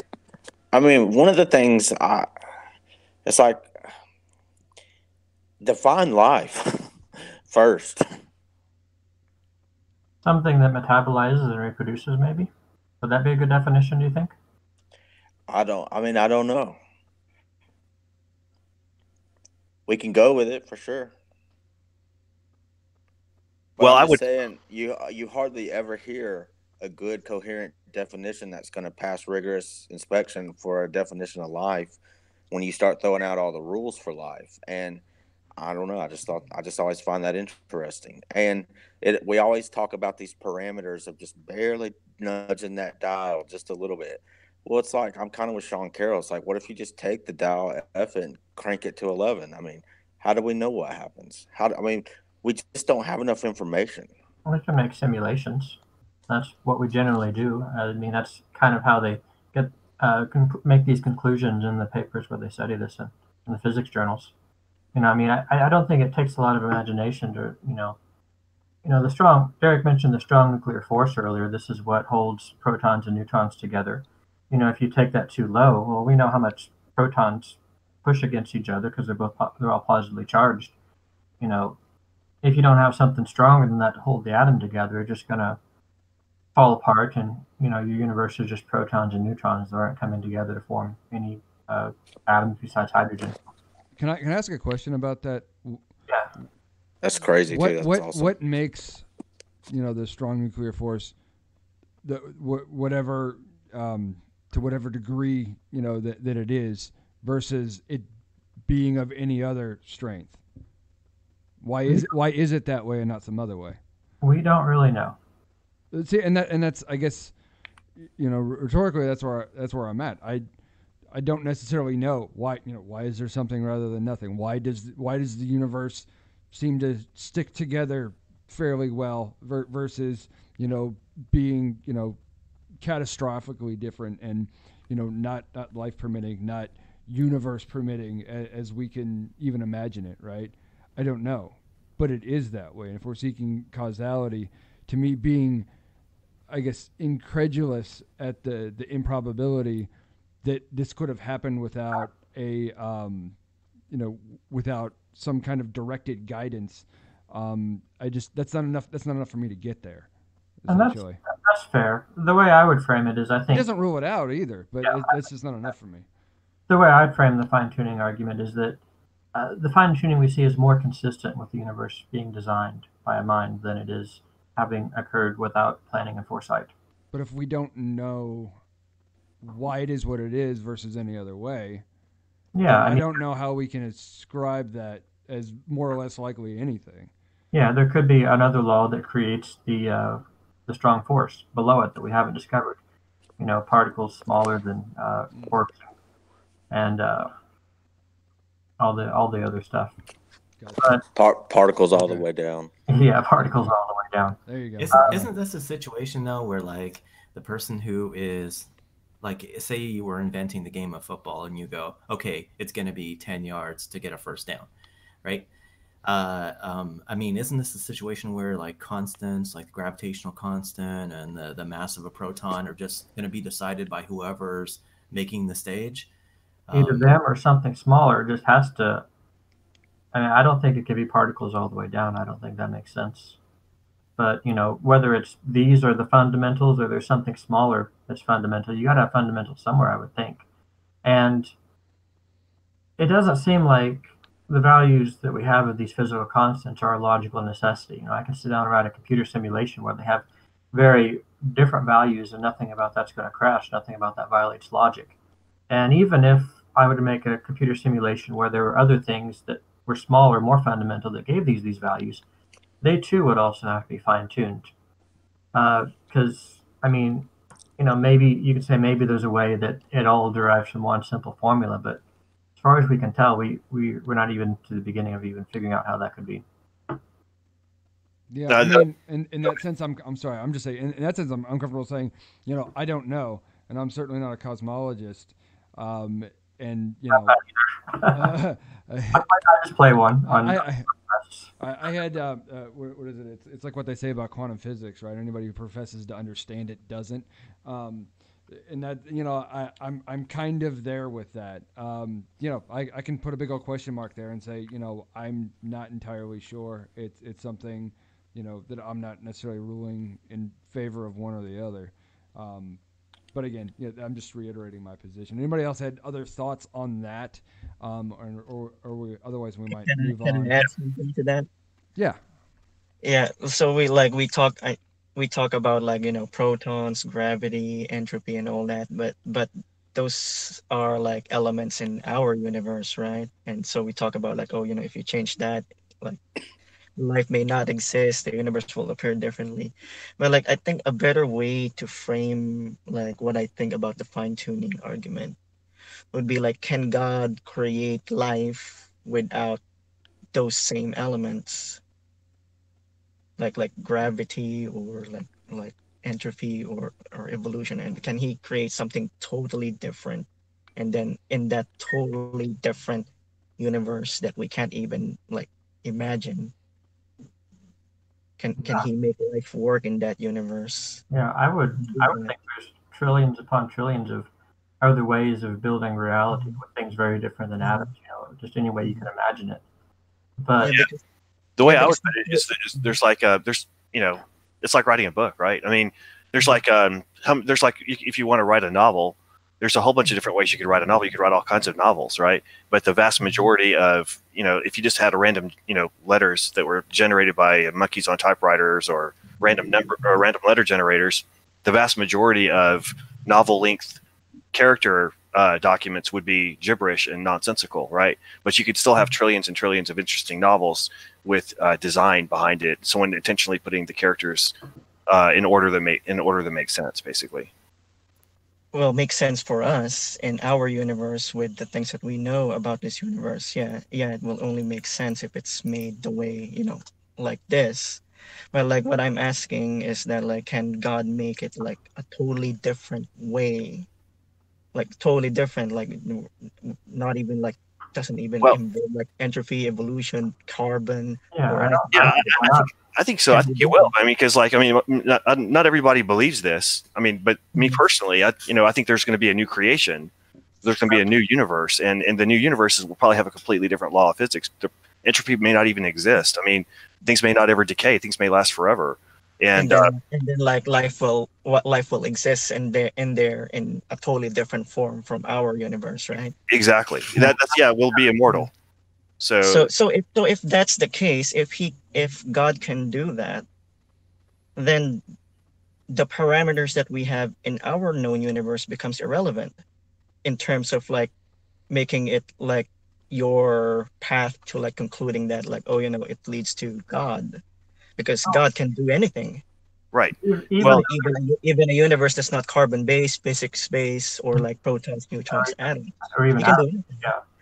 But even if there's trillions and trillions of possible ways to make a universe of life, there's trillions upon trillions to the power of trillions of times more ways of making universes that can't support life. Just because there's so many possibilities. So even this huge subset of universes that support life, there's a much, much larger subset that cannot, as far as we know. So my problem with that is that if that's the case, how can we say that a non-carbon based life cannot work, therefore there must be a designer? How can we make that assertion when at the same time we are allowing the possibility that God can create a totally different universe with totally different elements in it. Because most of the combinations, or most of the universes, as far as we can tell, just varying these things, don't support any structure. Like we said, we don't have in our universe. Yeah. Okay. So imagine our universe as just a tiny island in a vast sea. You look any direction and you see, water. You see lifeless universes, and we're there. So maybe way off to the other side, there's this huge continent where there's just lots of universes with different parameters. Even if that's the case, I think it's probably not the case. But even if it is, we're still in a very unique and privileged position in that one point. And I think that kind of needs explanation on its own. So does that mean what life cannot exist in a totally different universe with totally different factors? I think you guys might be talking past each other a little Yeah, bit. sorry. It's okay, and I don't want to belabor it too much. But yeah, I think Dennis's basic point is, whether or not it's likely, given our understanding of, how all of this works at the most basic levels, well, if God exists and, was about the business of creating universes with, the potential for life in them, he's not held to any of that. I think is kind of what he's saying. They could create, what we might call a silicon-based life form versus carbon, or something that doesn't require anything that we would ever describe. It's kind of like it all spins apart kind of thing, but God can do that because God says so, essentially. That, so what we consider limiting factors on God, why this one versus any other one? Is that kind of where you're going, Dennis? I'm not really sure I'm following the end point there. It's more like if we agree. Well, I'm not saying you agree, but like I'm saying that if we agree that God can make something totally different and still make it work the way He wants it, like life permitting, but without the same elements for life that we have in this universe. If we can agree that He can do that, then whatever fine tuning we see in this universe, in our universe, becomes irrelevant because we're allowing other possibilities. Without It becomes irrelevant in terms of using it as evidence for a designer. Would you agree that, as far as we know, most universes would be lifeless? I wouldn't know. We will have to find out. We have to be able to observe the other universes. Okay, well, we can simulate them. I mean, we can change these parameters. I mean, I could take, just a random series of bytes and try. Will these parameters of these simulations use the parameters of our known universe? Well, what if I do? What if I can clarify what I think he means, and we should move on after this. That the qualia for what produces life, the issue might be that's based on our understanding in this universe what can produce life. If we're setting completely different parameters and conditions, and it's a different kind of universe altogether, there may be something that's life permitting in a way that we could not comprehend and therefore include as something that could match the criteria of life producing. I think that's what he's going for. I think so too. Okay. Yeah, sorry if I'm not wording that No, it's okay. It's okay.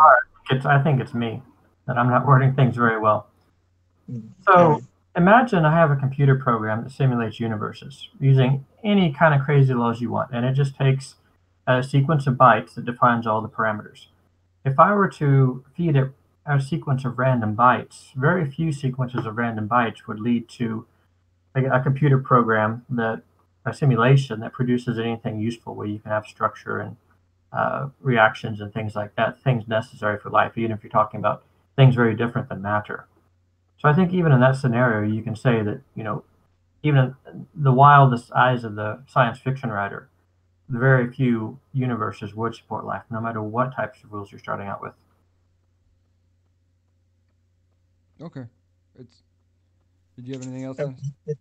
I think maybe we can leave it there. Okay, that's fine. Right? That's fine. Cool. Yeah, like I said, each one of these, because there are a number of more or less famous arguments, both for and against, Christianity or the existence of God, and better minds than probably all of ours have probably spent a lot more time than we're going to cover in this one hangout on it. So I do think we should move on. I don't know if somebody else was chomping at the bit to go next. Eric, did you? Yeah. I can. Dennis can. It's up to you guys. I think we're the only two that haven't gone yet, right? I actually Eric, haven't gone. Sorry, David. I don't mind jumping in there. While it's still sort of fresh in my mind. One of the things that I come back to, and I mentioned sort of at the beginning of all this that that I was raised Catholic. 7th grade, I read the Book of Genesis, became an atheist from that point on.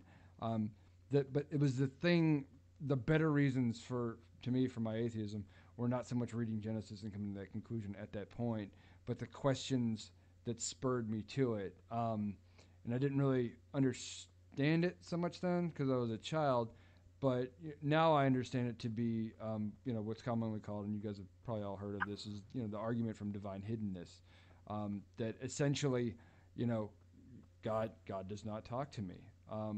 What we hear of gods, I hear, and this is if I am trying to deliver it as a one-liner, is why do I always hear about gods from other men? Why, if God exists and God has the characteristics that He's proposed to have, in the Abrahamic God, that He is a omnibenevolent God that wishes to have some kind of proper relationship with me, why do I not hear from Him? Why is it only from others, and why is it only sort of philosophical arguments or arguments about design or cosmology or what have you, in this sort of almost purely analytic environment that we're trying to puzzle out whether or not there's a God there sort of behind the curtain, and I'm here left wondering, this would be so much simpler if a God was really trying to get to know me, and not just me, obviously, but everybody, right? Oh, yeah, that makes perfect sense. I think that's one of the best questions to raise against Christianity. Derek, William, would it be okay if I talked about this a bit?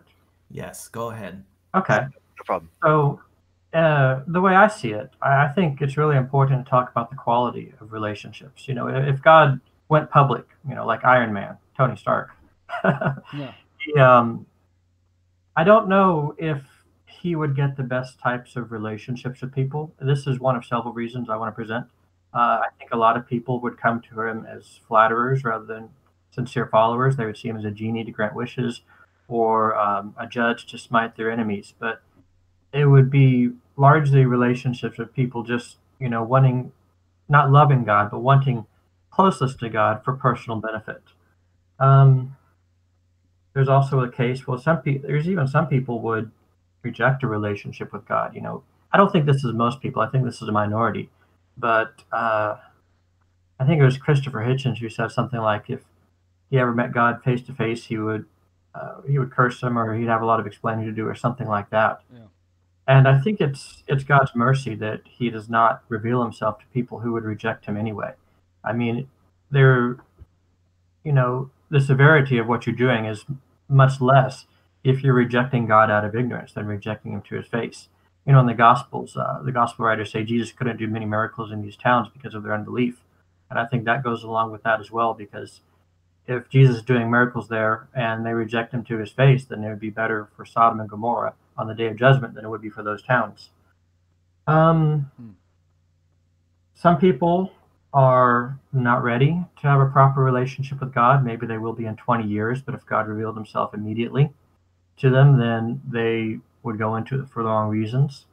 Some people would have an authority problem with God. They would not like that, God says homosexuality is immoral, or that we have to pay tithes, or any of these things, and they would have an authority problem with God. And these people are subjecting themselves to less judgment and doing these things out of ignorance than doing it to God to His face.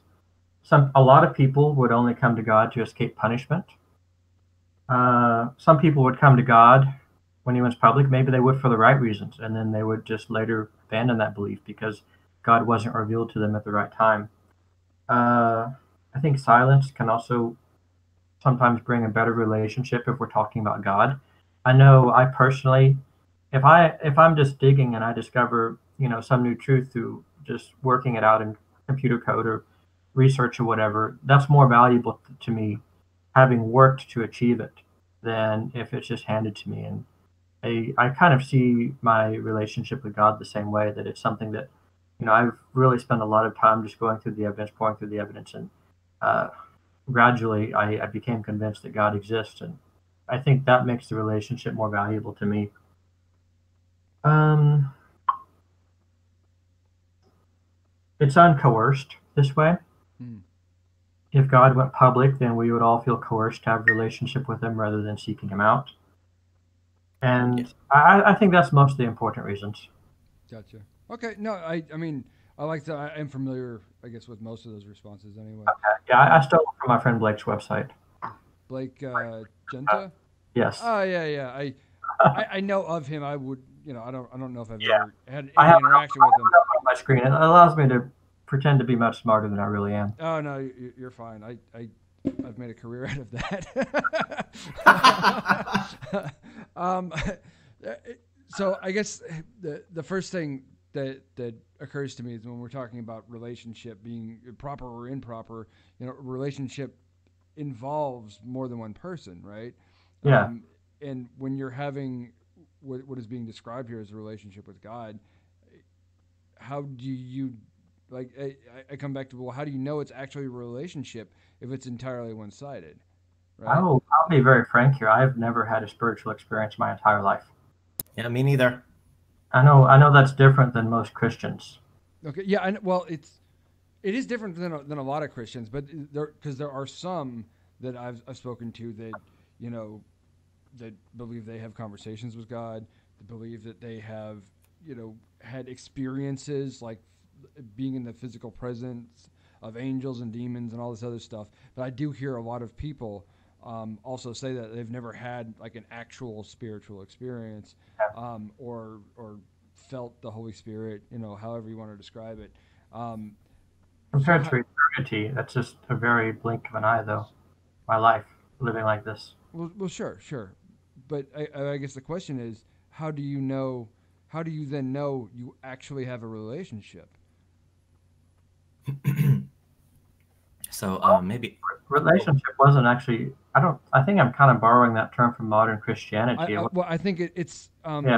I think a lot of this is like riffing off like Schellenberg's version of the divine hiddenness argument, because he talks about, I think it's like non-resistant unbelievers and something like that, and that it sort of fits within the attributes, sort of normative attributes of the Abrahamic God, that he is all loving and would prefer to be in a loving and proper relationship with his creation, and that's where I'm getting the term relationship from. So if you don't think that's an appropriate way to describe this, then that's I think it is. I mean, I plan to have a relationship with God in eternity, and the way things now might be the best case for, I guess, setting that up for success. Okay. Yeah. Go ahead, Derek. Can I say something? Yeah, I got an email from an atheist a little while ago, and she was saying she said this to me about the origin of the universe, and I forwarded it to all of you guys. I think you all saw this, and she was saying like it didn't matter to her if a creator existed because it would be irrelevant. And then I wrote something really emotional to all my friends about the difference that it makes to me, and I thought I would just try to say something about that. So in my case, I'm with Eric in not having any kind of spiritual experience. I would say my relationship with God as a Christian is more like informing myself about the facts about the life of Jesus and getting to know his character and what he would do in different situations. And then going through life and finding situations where I feel like doing something and I deliberately do something that is not in my character simply because, people talk about Jesus is Lord, and just that word really means leader, and to demystify it. And I think just that. So basically making those decisions to respect the character of Jesus is what I see as a relationship, that there's two people, and I'm concerned about what this other person is like and what their values are. And I'm willing to set myself back in order to inject that person's values into my decision making, just to show them the respect that I have for them.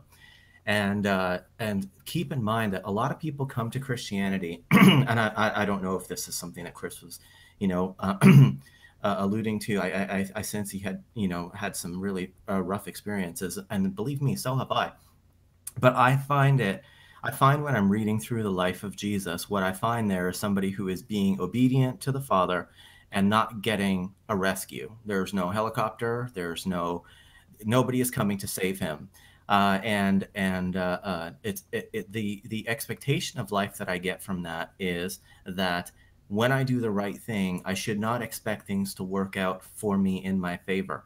And so, just to summarize, there's two things.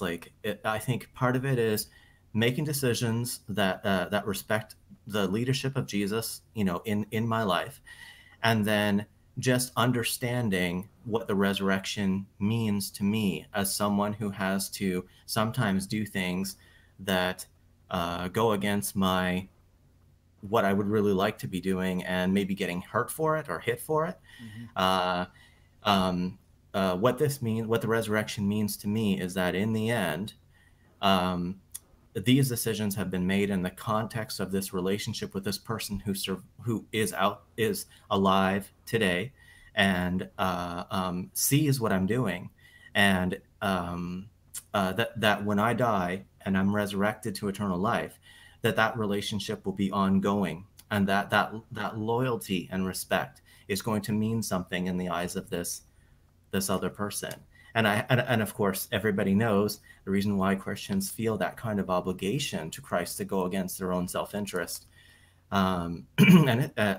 is because they believe that they individually are resistant to God, and when they're conscious of that resistance, they want to be like shining stars, and they want to be. They don't want that. They don't want that to be how God sees them. And so if you have that kind of view of Jesus, then you are very interested in what he thinks, and it doesn't bother you at all that you get yourself into trouble by doing things that he might like you to do. So I hope that makes sense. We're software engineers. Don't expect too much feelings. We can't talk about our feelings. That was beautifully emotive. Yeah, no, it was good. No, I think that's an important part of it, that we do have emotional because a lot of that predicates rejection of faith as well. Is that you have almost every atheist I know has had some sort of adverse emotional reaction to something that was either experienced in church or from reading the scriptures or what have you. There's some idea about it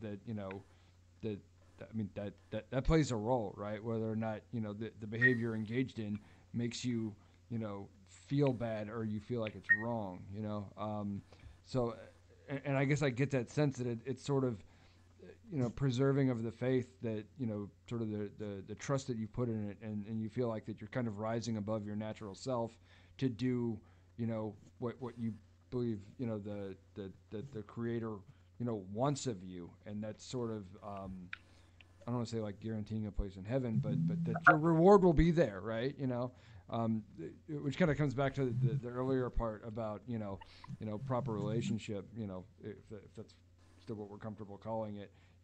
It's all ultimately just knowing God exists. That's ultimately something that's going to make most people act in self-interest, right? If he's the guy who's going to be the decider as to what happens to me after I die, and I don't want that to be bad for me, that would motivate me, to be in his good graces, so to speak. But I guess this will get tangential really quickly, and I don't want to go there because we've been at this a while. So I struggle with that because, and I'll just say this, and maybe we can move on unless someone really just needs to rebut it, that most of what we understand to be God's will or nature or what his commandments, for us are, also come from men, right? And I mean men in the royal sense, but that, everything that we're told, about us, everything that's in scriptures that were said is inspired. That is a human being saying that they were inspired by God, and this is what God, effectively, this is what God has to say. And of course there's different, sort of flavors to it, because it's over 40 authors over how many thousands of years, kind of thing, from the Old Testament to the New Testament. But it's still people saying they were inspired by God, and it seems like we have to put just as much, or if not more, faith in the fact that that's accurate, from page 1 on, to even know what's really being expected of us in terms of our behavior, if there is a God. So, and I guess maybe that's more silence than hiddenness. So, can I ask a question? I'm curious of our theist friends what their views of hell are. Okay. We all disagree. I'm an annihilationist. I think that some people are eventually destroyed in hell. Like in Matthew, it says, "You're the one who can destroy both body and soul in hell." Or somewhere in the middle of Ezekiel, the soul that sins will die. John 3:16, "You will not perish but have everlasting life." And there's dozens of other cases throughout Scripture where it's actually not eternal suffering contrasted with eternal life, but death versus eternal life. You have the tree of life in Genesis that gives life to the nations, and it's in Revelation, or I'm misquoting terribly here. You have the tree of life in Genesis that Adam and Eve used to have eternal life, and in Genesis 3 or 4 it says they don't have that, so they can't have eternal life. It's present again in Revelation in the city of to give people tree of immortality, but it's not in the lake of fire. I could be wrong about this. I think people go to hell. I think people suffer there, at least for a time, like the rich man in Luke chapter 16. But that's my view. I'll let someone else talk. Yeah, this is Derek. My views are traditional. I don't have a problem with the traditional view as eternal separation from God, and just understanding that God is the root of all good, on our view. Okay. That God is the root of all, goodness, including love for others and self-denial and self-sacrifice. That's not in evidence. I'm just saying on our view that it's going to be a painful experience for those who are there, being separated from that source of all goodness for eternity. So yeah, it's a tough answer to give. So it's am I understanding you right? It may not be a lake of literal fire, but it's eternal torment. It's not just annihilation, dead. You're going to be tormented in some fashion for eternity. Is that correct? I think those are all options that you said, like that people have. And honestly, I tend towards the conservative end of the spectrum. But what I was saying there was, I think separation from God leads to a torment of loss. Not like I'm going to stick you with a pitchfork, okay? And I'm going to make you sit next to a lake of fire. It's hard to imagine, but you really have to think about it yourself. And it's an emotional torment, you're saying? Yeah, I'm saying I'm not saying you're separated from rewards and goodies. I'm saying all the things that you think of that are good in the world, like things like self-sacrificial love and those kinds of things. I think that God is the root of those things, and I think that when He's closed off from people, they act worse, and they, that's the real punishment. Is the source of goodness is gone and forever. So I will say this on a positive note. I think the New Testament is very clear that there are. I don't like this for you. Okay, I don't like this for any of you. I appreciate that, man. Yeah. It's just Yeah. so funny. On a positive note. Yeah. So on a positive note, now many people may not know this, but I think Chris might know. But the Bible does talk about degrees of reward and punishment. Basically, if you I think the duration of the punishment is always the same, but the severity of the punishment is going to differ. So if you guys find yourselves, not being Hitler, then that will probably be a good thing for So you. there's a more pleasant part of hell. It's kind of like Detroit. Flint. I was born in Pittsburgh, which used to be a steel town. They used to call it hell with the lid off, because of all the smokestacks from all the steel mills and stuff like that. I'd imagine maybe like one of the milder circles of hell would probably look like Pittsburgh in the 70s.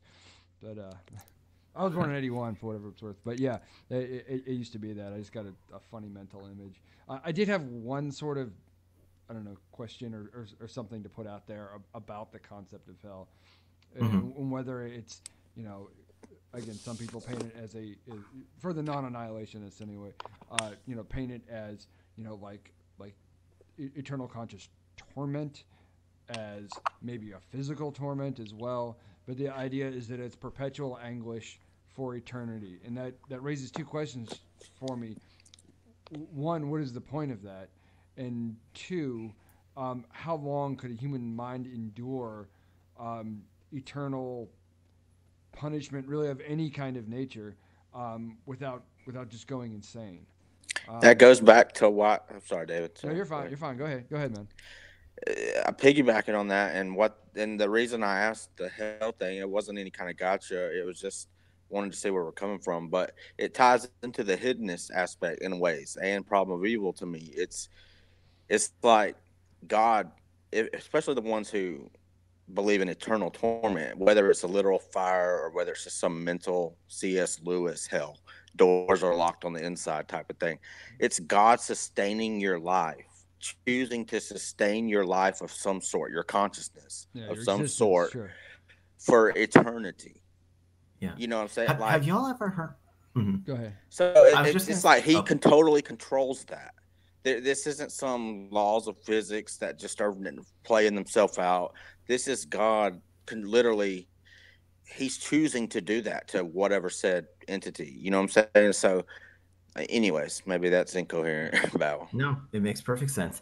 What I would say is, and this is something I'm going to steal from William Lane Craig. He's often asked about this. He's actually done a debate on this topic, and one of the things he says is that it's possible that the people in hell are continuously in rebellion against God. Like they don't just suddenly change their mind, and so that the punishment will stop.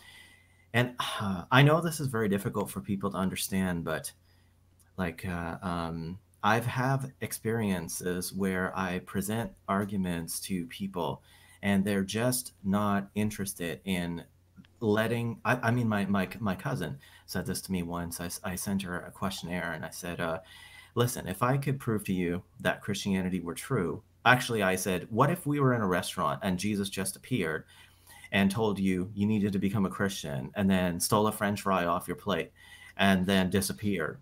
Would you become a Christian? And she said, no, that was in the questionnaire. Okay. And she said, no, I would not, because I need to have the freedom to seek like my fulfillment without constraints imposed from people who I don't know or like. So it's not going to matter, because for her, the 80 years that she's on planet Earth are more important to her, that she is not constrained. And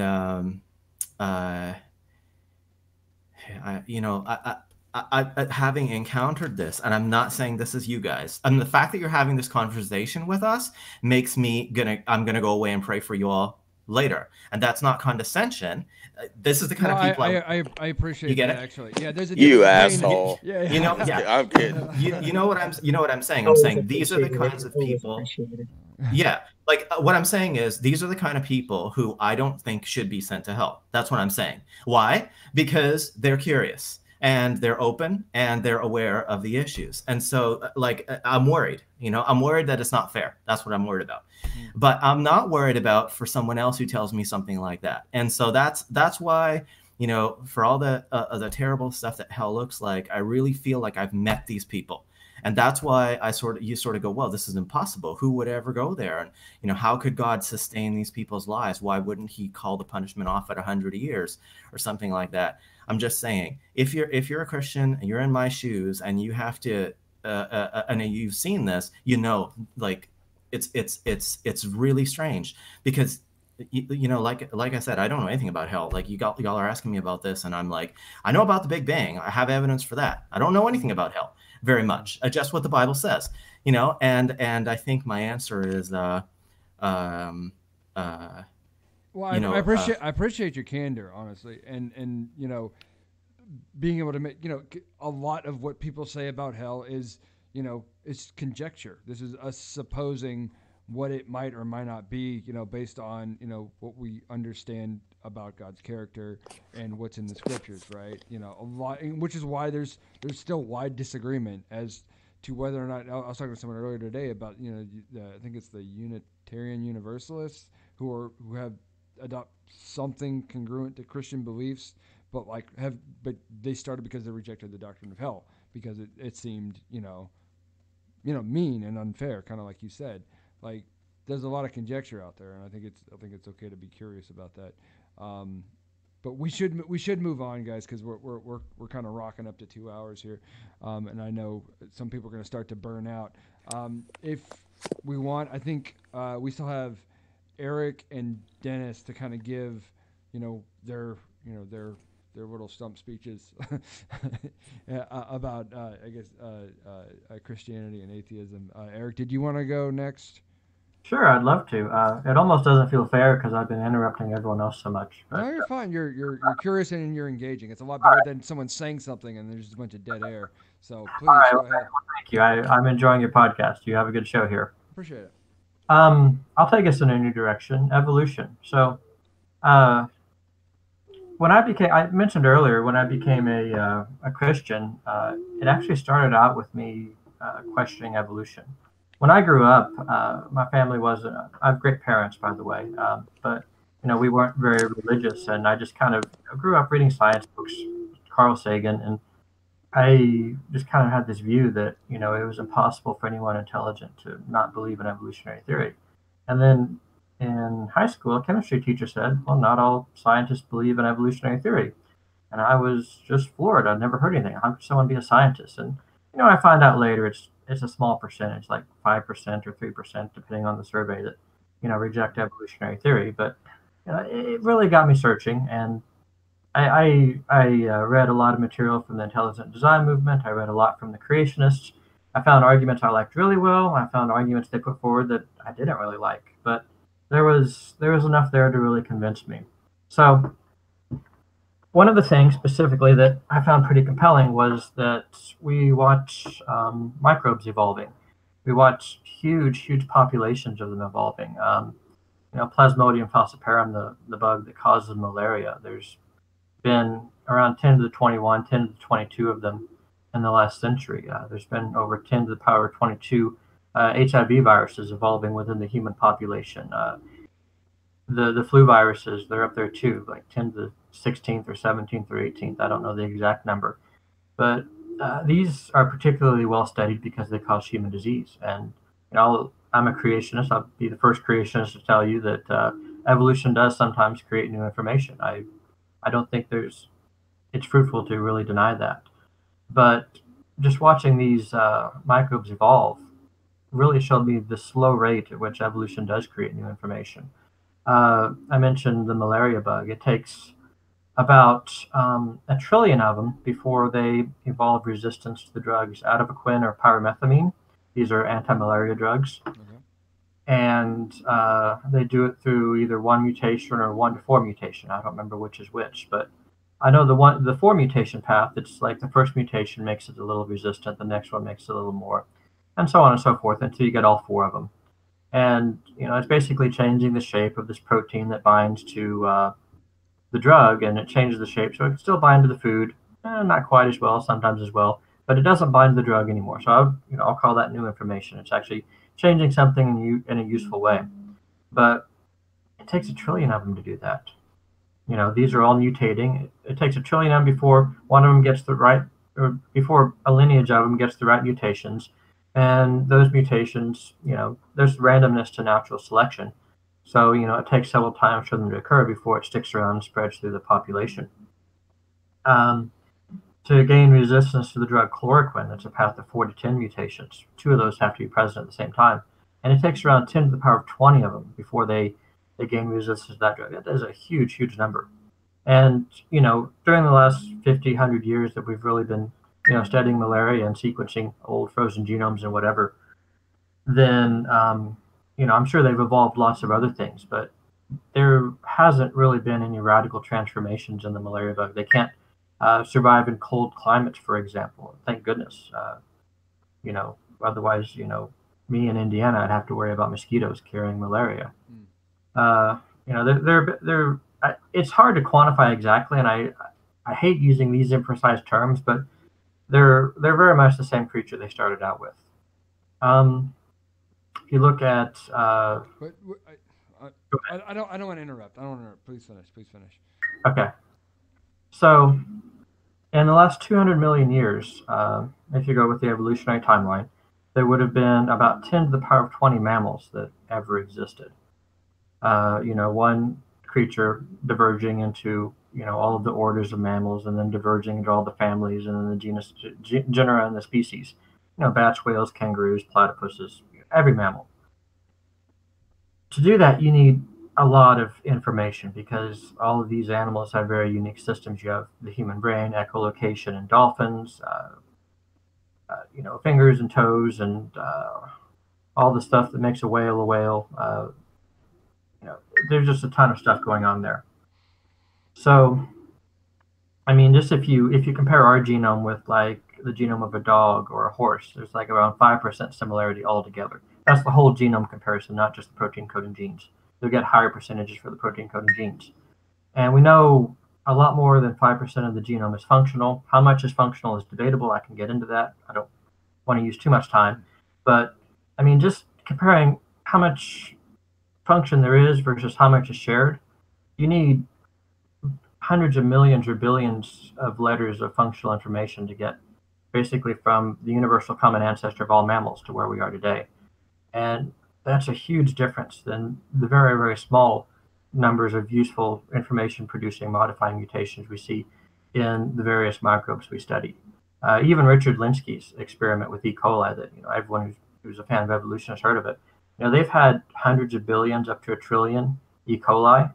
The most impressive thing they did is they took their promoter for citrate and their gene for citrate, they duplicated a few times and they put an extra promoter, if I recall. Which, that's forward motion there, but it takes a huge number of them just for a very small genetic change. Everything we know about population genetics tells us that natural selection is much, much weaker in mammals than it is in microbes, and especially in viruses like HIV.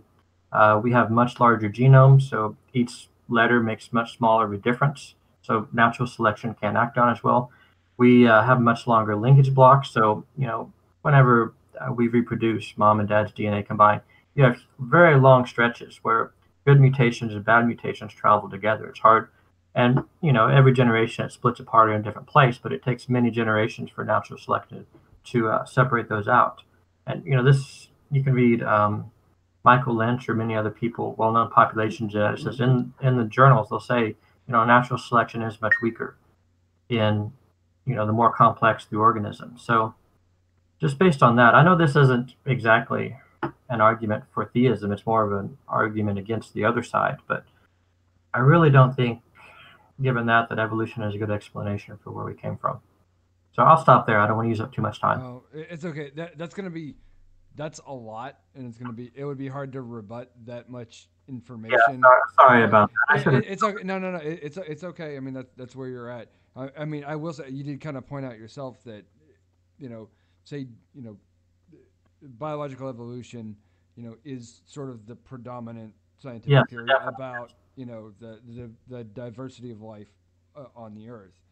If there was some information to come out that sort of dethrones that, whether it is based on your interpretation of the weakness of natural selection, or the slow rate of change and in addition of genetic new genetic information, what have you, like whether or not that's the case, that doesn't, and you did say it yourself, that doesn't get us anywhere near divine causation, right?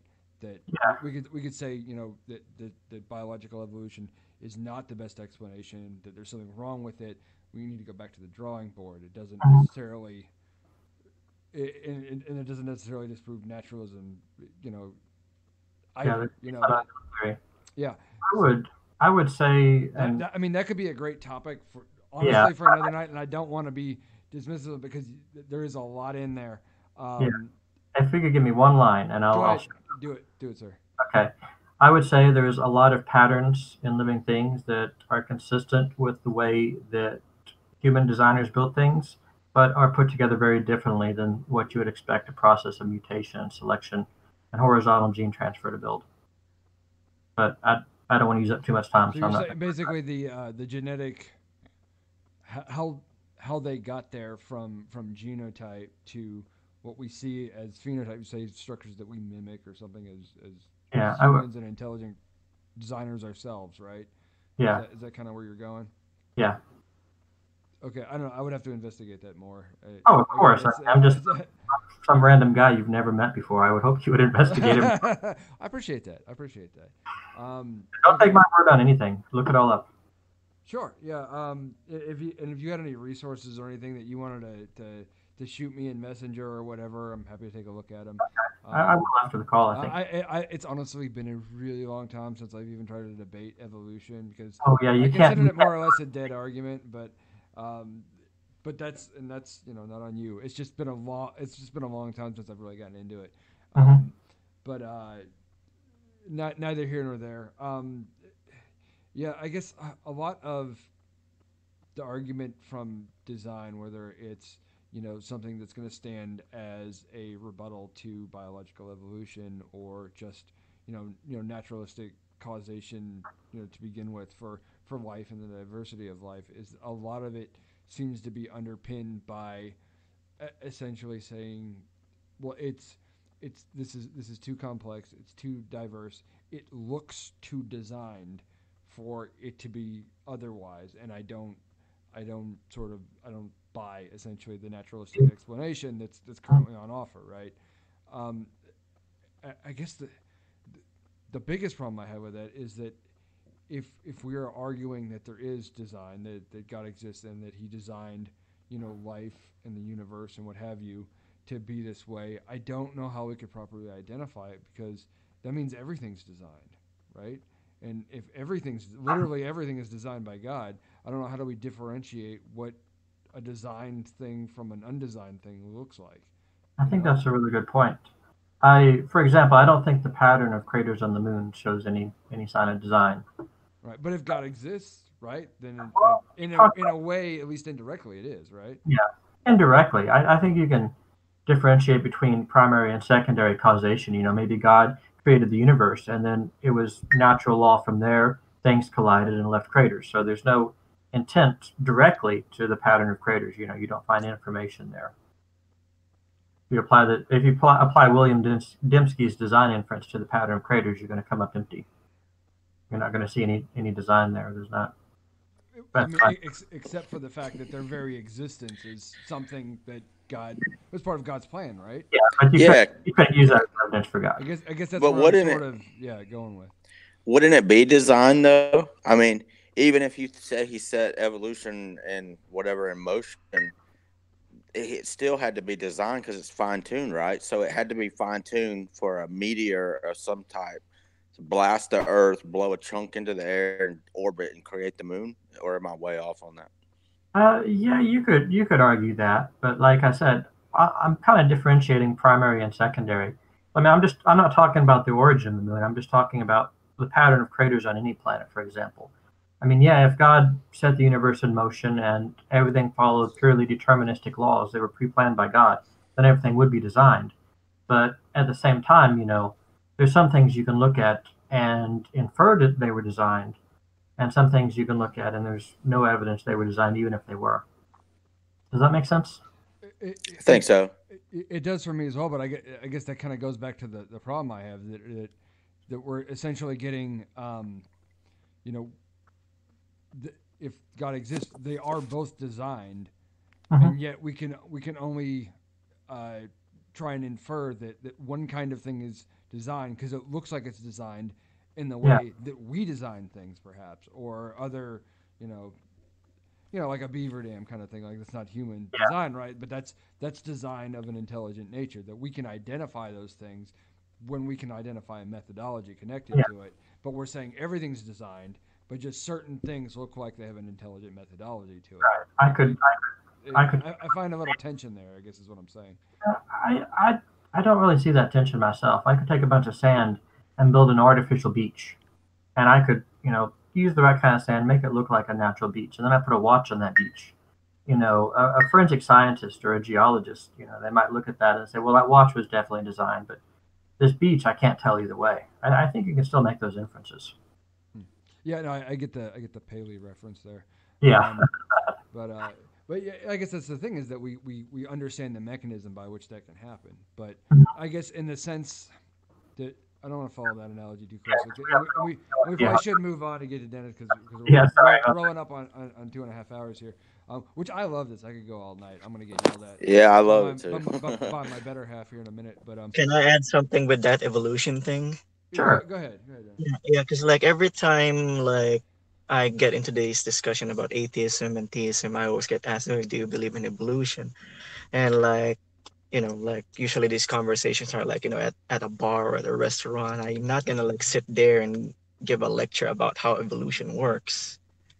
And frankly, I don't know like how evolution works in its entirety. So I'm not even gonna try.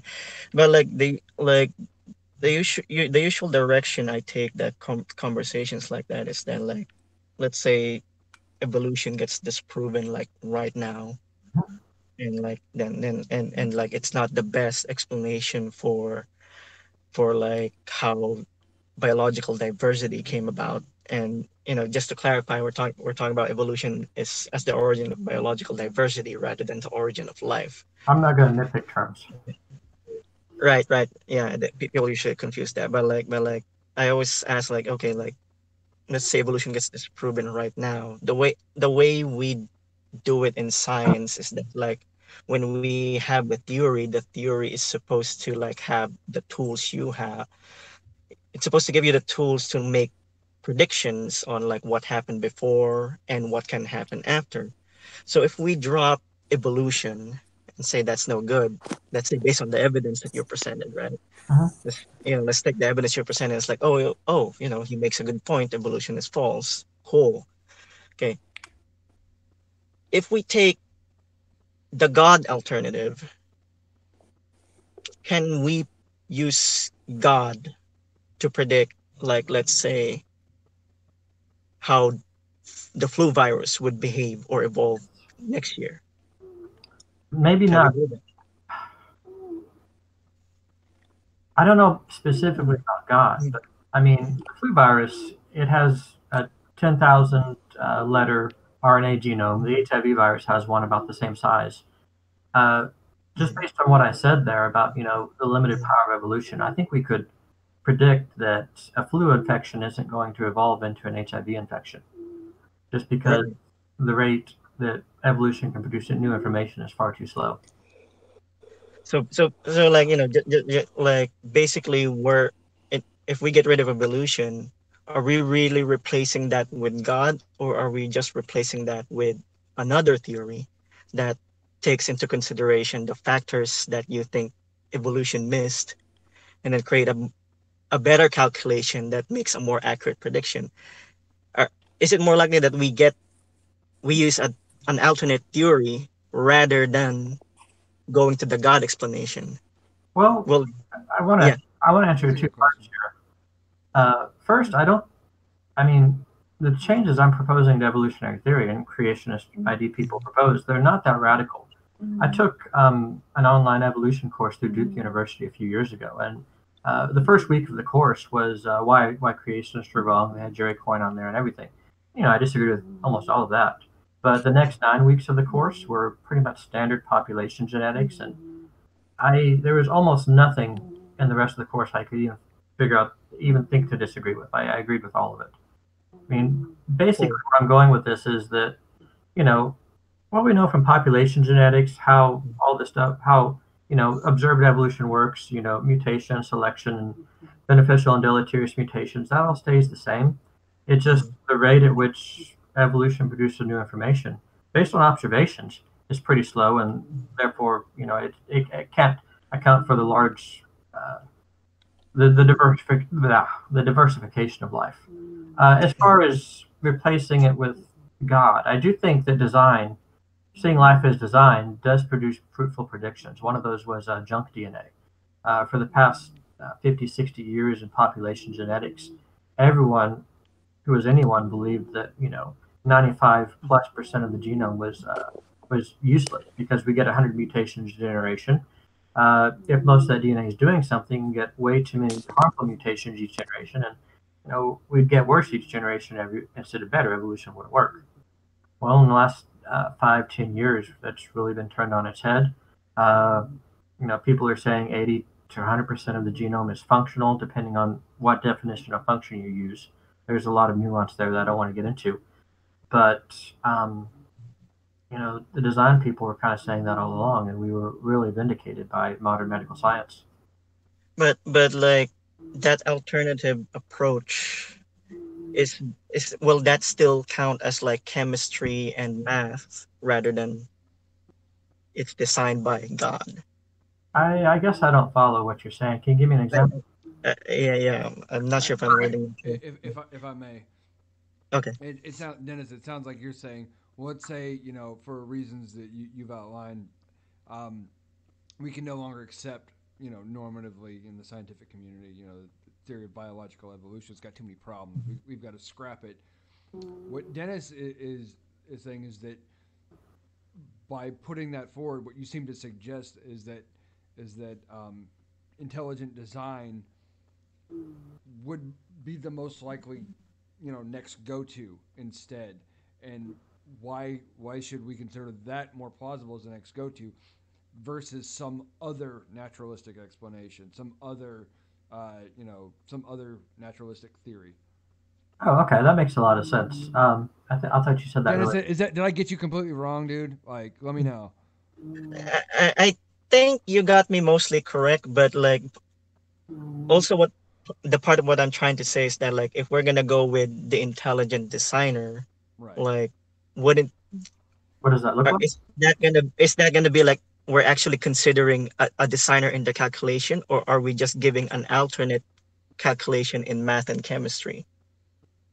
The way I would teach and do science is that, we see these patterns in living things that mimic our own designs. If there's something we don't understand, we should first start with the assumption that it was designed in an intelligent way and use that as a guide to try and figure out how it works. And I think that would be a fruitful approach to science. Does that make sense? Does that follow what you're saying? Kind of like, no. I don't think I'm wording myself correctly either, but like, right. Yeah. I guess the sort of the major issue is presuming it was designed and then figuring out how after that. It's kind of that's a tremendous problem.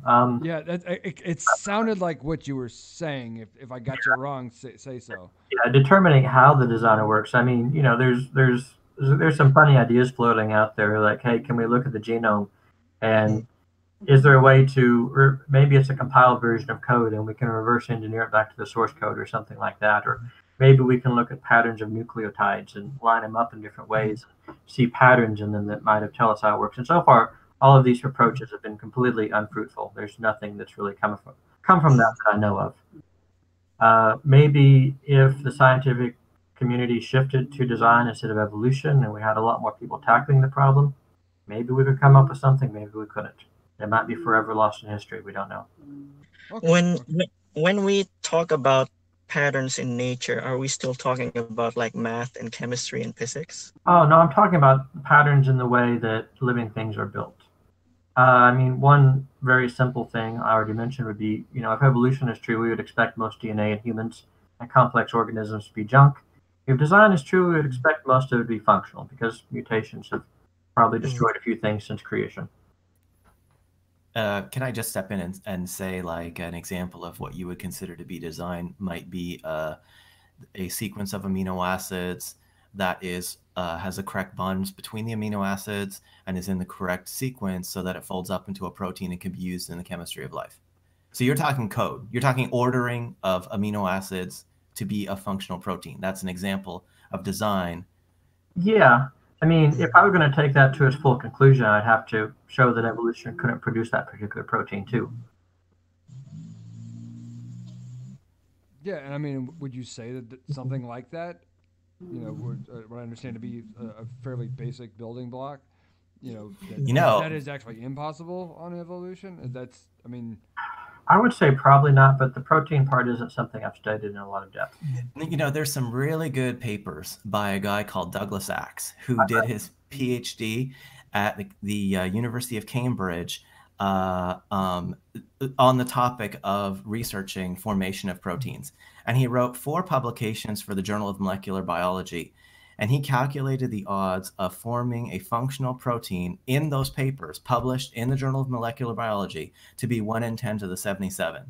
So I think, looking that up would be, I think, a useful thing. And then, I do want to quantify what you said a bit. The 1 in 10 to the 77, he estimated that 1 in 10 to the 77th random sequences would perform the function of beta lactamase, which is a particular protein.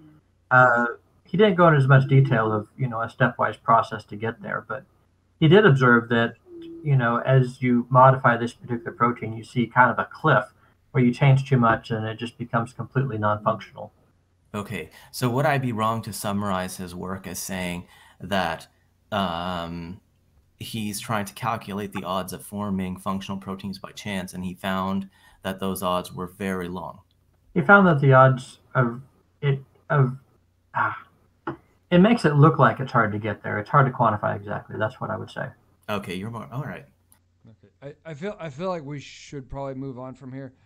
Yeah, and it's not the it's a huge topic. Just because that is a dense topic, and I know I'm personally not well read enough on it currently to be more conversant beyond just discussing concepts, because we're getting very particular, right?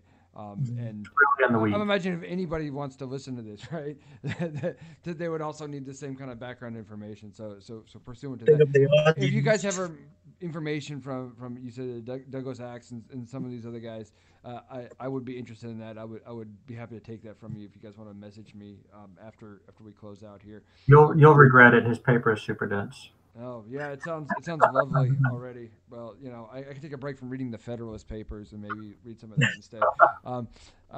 Anyway, let's go on to Dennis. So you probably get the basic premise here is are you an atheist? Are you a Christian? Are you agnostic? Are you something else? And what is your your best argument or your most strongest motivation for that position? Strongest argument, like right on the spot, huh? Yeah, well, I'm an atheist. Okay. I'm an atheist. I'm Why not sure do if I hate can God, give you... Dennis. Come on. Sorry, Sorry, guys. Yeah. I am an atheist. That's the fastest answer I could give. But like, I don't know if I can give you like my best argument, like right here, right off the bat. All I could say is that like first, I grew up Catholic, and like casual Catholic. I didn't really like read on apologetics. I grew up in a Catholic community. Mm-hmm. I pray to fit in, things like that. And then like as I grew up, I as I learned more and more about the world, the more and more I realized that like I don't really think I need to believe in God, because the things that I'm able to do, I don't think requires God. And like atheists may disagree and say like, oh, maybe on that small scale, on that small scope, your your actions like matter within that scope. But on the bigger scope, you need God. Yeah, I get that kind of mentality. But like, to me, that to reach there, like like to me, it's even if it's true, I think it's so far off that it doesn't affect me in in in the ways that matter to me.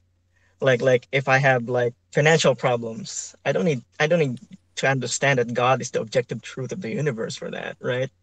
Or if I need to go on a diet or go on a workout, I could like research about like protein synthesis of the muscles whole, and I could go in depth on that whole. I don't need to know that God is the fundamental truth of the universe for that, even if he's true. So like eventually I just realized that like I don't need it. So I just let it go. That's interesting. I think that's If probably that maybe makes the sense. most organic answer I've heard here tonight.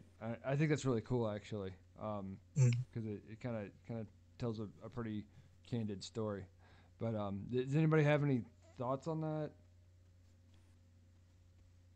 I've talked too much already. Someone else should go. that? God hater. Yeah, there you Uh, go.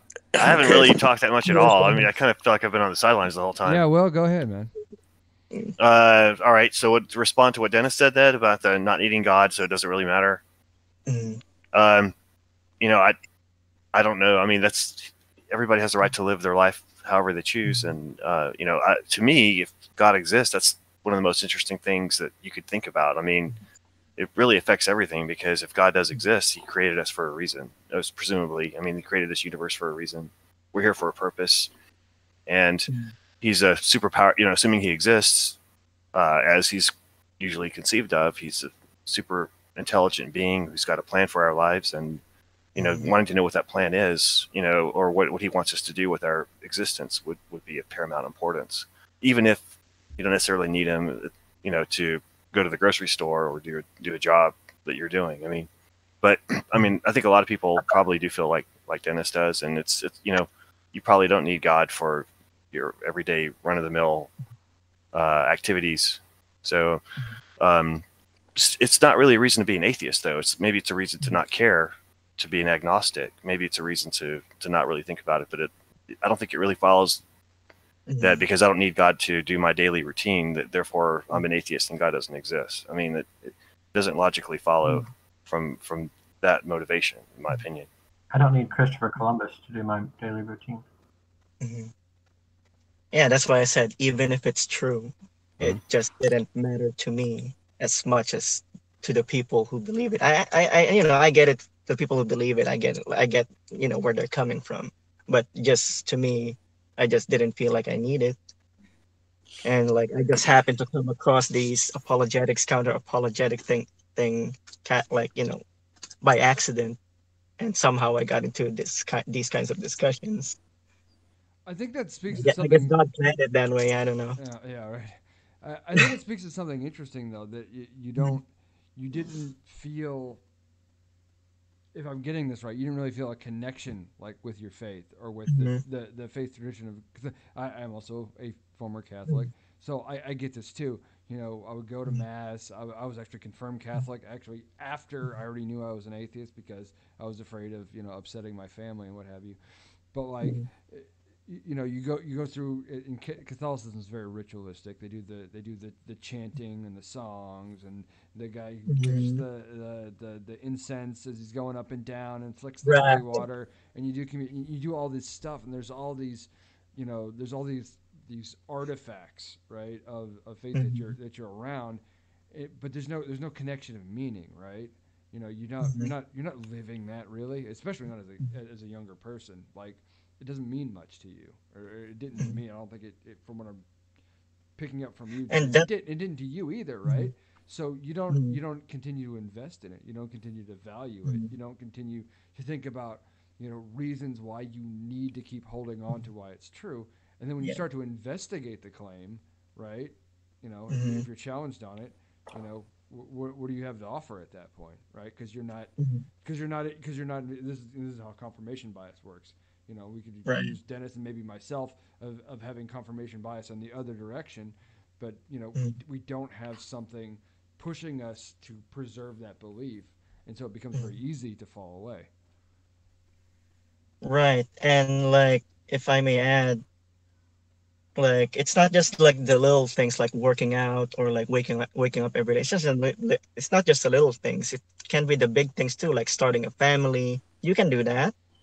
Yep, achieving your dreams, getting a career, like writing a book, big things, making an impact to society. You can go as big as and as grand as you want to allow yourself to be, and I don't think you don't need God for that.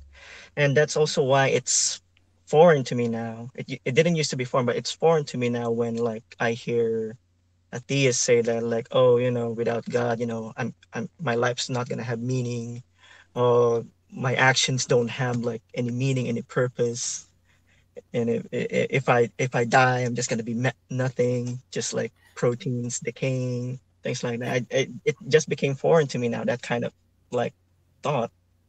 Yeah. Plus, Would to you? me, that kind of thought is very negative, which blows my mind. Like, hey, isn't believing in God supposed to make you happy? Why have that kind of like fear when when this belief is supposed to make you feel like greater than Can I you know. reply to that? That's so many interesting points. Go ahead, Derek. Mhm. So maybe Yeah. maybe in reverse, I'll just say I wouldn't say that you know, like I was trying to talk about this before in terms of the Gospels. I don't know how anyone could read the New Testament and the life of Jesus and think that God is interested in making people's obedience to Him or devotion to Him work out well for them on this earth. And I don't see how it's supposed to make you happy. I'm just talking about, you know, the life of Jesus there, and Him being the model. I wouldn't see how any Christian would expect that to be true for them.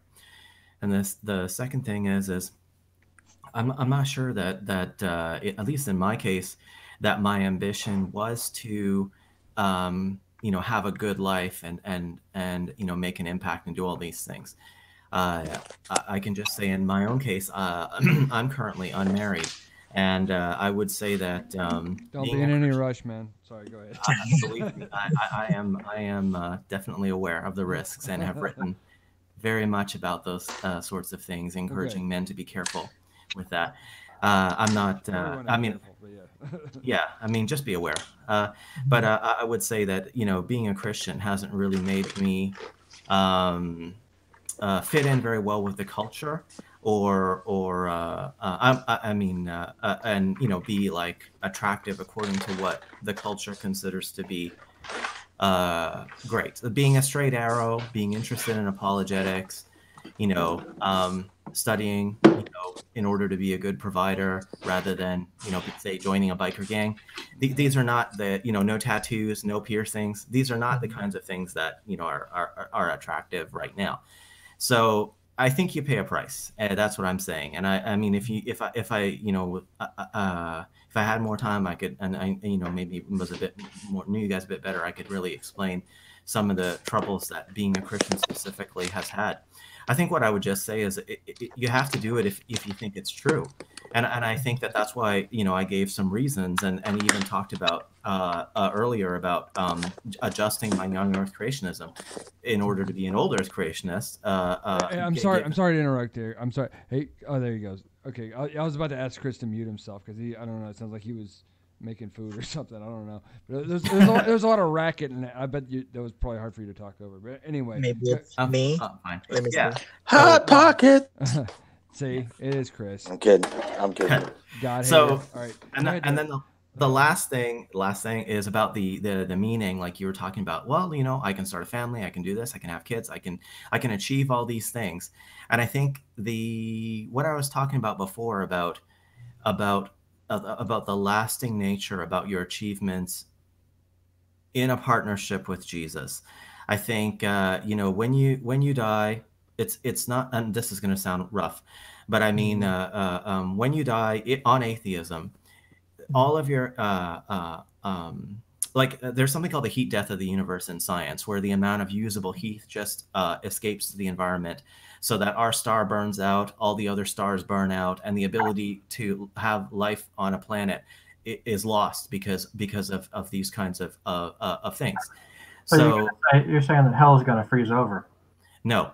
I'm saying in like a few billion years, this heat death of the universe is inevitable. And so all the things that you're doing that you think are making an impact, ultimately, they don't make a lasting impact on the universe. And for some people, that's really troubling. You know, William Lane Craig has a really good essay out there where he talks about this, and I'm not so sure that I'm as pessimistic as he is, but it is something that we all need to consider. You know, we need to be realistic about what science tells us about the future, and really consider whether, you know, being happy for my lifetime, you know, is a good enough meaning there. You know, to really stack up against the ultimate meaning of being in a friendship with someone who has sacrificed their lives for you when you didn't even like them very much. So I don't know. I find that message compelling, and it certainly makes extra work for me, but and loses me some things. I'd like to add something in here real quick. I mean, to kind of get back to Dennis's original point about, you know, we don't need God to raise kids or to be happy. I mean, actually, if that's really what you care about, being happy and raising kids, that's actually a reason to be religious. I mean, there are studies out there that show a lot of benefits from, you know, religious upbringing. Like, I'm looking at one study right now that was just published last year. It's written about in Forbes. The article is called "Raising Kids with Religion or Spirituality May Protect Their Mental Health." And one thing it says here is the team looked at data from 5,000 people in this long-term health study, and they found that children who attended religious services and prayed were 18% more likely to report being happy in their 20s than those who never attended services. They were 30% more likely to do volunteer work and 33% less likely to use drugs in their 20s. So if you care about the here and now, that's actually a reason. Even if you're an atheist, if I was an atheist, that would be a reason for me to act like I was religious, because I would want to maximize the potential of my life and my kids in this limited existence I have that's going to be over in 80 or 90 years. You know what? And not only that, like, religious people live longer. So wouldn't you want to be around longer?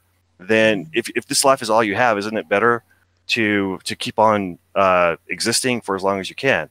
So there's I guess what I'm trying to say is there's a lot of studies out there that show tangible benefits to religious practice, even to the point of it's actually better to be religious even if you're an atheist, because the data backs it up. You know, I mean, better benefits, you know, happier, better grades, better health, longer life.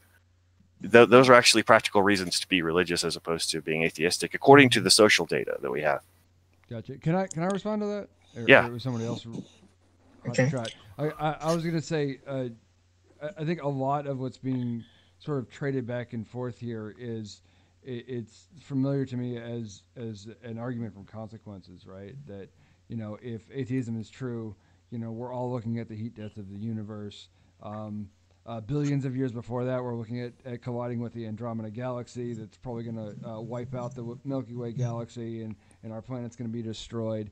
You know, everything that we love and do and all the things that are important to us are all going to be ashes and dust one day, right? You know, it's all, okay. Okay, I'm sorry, I got distracted. I'm bad that way. I must be, I don't know, ADHD or something. But anyway, so you know, it can all end badly and be meaningless, and you know, perhaps that should entail that we should all be like, you know, Sartre and you know, and be, you know, depressed and nihilistic and all these other things. None. To me, what it always comes back to, and this is something that I sort of held on to even from an early age, is whether or not it makes me depressed or miserable has nothing to do with whether or not it's true. I'll agree with that. And to me, it's important that it's true. Even if I could live longer, you know, I mean, it's the difference between arguing for belief and arguing that the object of that belief is true in reality, right? I could be happier being, believing a lot of things that aren't true, and maybe not suffer any real consequences. But I'm the kind of person, just the way I'm wired, I care about what's true. I want to know what's I true about agree. reality. I'm the same. I'm the same exact way. I'd rather And believe what's true. It's not a No, criticism of no, you. It's just, no. But where I was coming from was I was addressing what Dennis was saying. Was basically he was saying that I want to be an atheist because there's no practical benefit to being. I don't need God for anything. There's no benefit to that. And I'm just saying, if you look at the data, there actually is benefit. If that's what you care about, if that's what's motivating you, can I add something?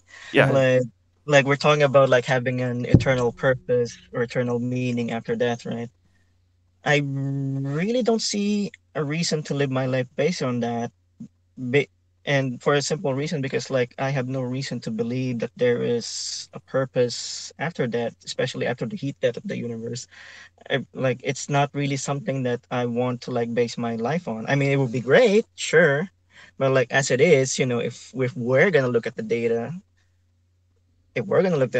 everything that dies is dead, and we have no information as to like there's something beyond death and say like, hey, I died, I have a purpose and meaning after this, and this is what you should do to be in the same state as I am. We have nothing. We don't have that kind of information or that kind of like data. So like all I could see is that like if we die, we're dead. And to me, that's not such a bad thing. To me, that's like, okay, this is how I see life works right now, that if we die, we're dead. So like, how do I make the most out of it?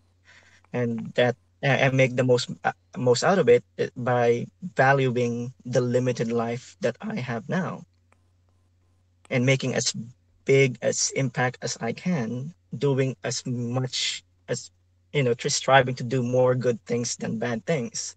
I don't need to worry about eternal life because I have no reason to believe that there's eternal life. So that's not a viable choice for me unless it's proven otherwise. No, I agree. If you don't believe that there's an afterlife, God doesn't exist. I mean, that certainly is no reason to act that way. So the question is there good evidence for that or not? And people just have to look at the arguments for and against the existence of God. Certainly if you can prove that God exists, or if you can infer that God probably exists, then you could probably conclude or assume that there's some kind of afterlife. He's got some kind of purpose for us that transcends this physical existence we have in this life. So that's what. But if that were true, then obviously you'd want to, or that should be a priority, because if this is just the beginning of our existence, then we want to be in the right standing with God for whenever we die. But if there's no evidence for it, then I agree that you shouldn't do it. Dennis, if you believed that Christianity was probably true, would you live your life differently? Sure. Yes. If I believe one thing to be true, then I'll live my life based on that truth. Sure. Right? If I thought Christianity, can we all agree to that? Yeah, and if I thought Christianity was probably false, I wouldn't live as a Christian. Yeah, if I kept believing on Catholicism, I would still be Catholic. No, it just happens that I'm not anymore because I stopped believing for the reasons that I have. I've always found that. I'm sorry. Go ahead. I'm living my life differently now than the way I was living it when I was a Catholic.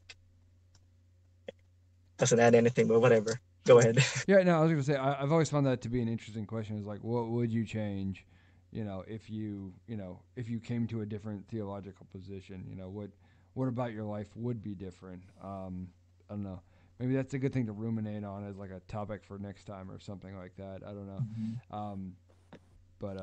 Yeah, guys, this has been cool. We are pushing close to 3 hours here, and I know I could go all night. I do have to work in the morning. You mean this isn't your full-time gig? Man, I need to get that Patreon started, and we can start getting me paid for this. How about that? No, my day job is probably never going away. But important. Yeah. No. I like what I do. I'm pleased to help others. But anyway, yeah, so like I said, this was really cool. This was a major departure from what my normal hangouts that I host. Are all based on politics. And so this was a cool departure from that. I really appreciate all you guys for coming out and spending all this time devoting your Thursday night to talking religion. Everybody was civil and respectful. Everyone was really cool. Everyone really informative, good points. I enjoyed this a lot. I hope we can do something like this again. If you guys want, we do have the YouTube channel. First of all, please subscribe to that. It's Fermenting Opinions. We have a Facebook page and group. Again, it's mostly politics. There's nothing stopping anyone from talking about religion. It's happened before. What else was I going to say?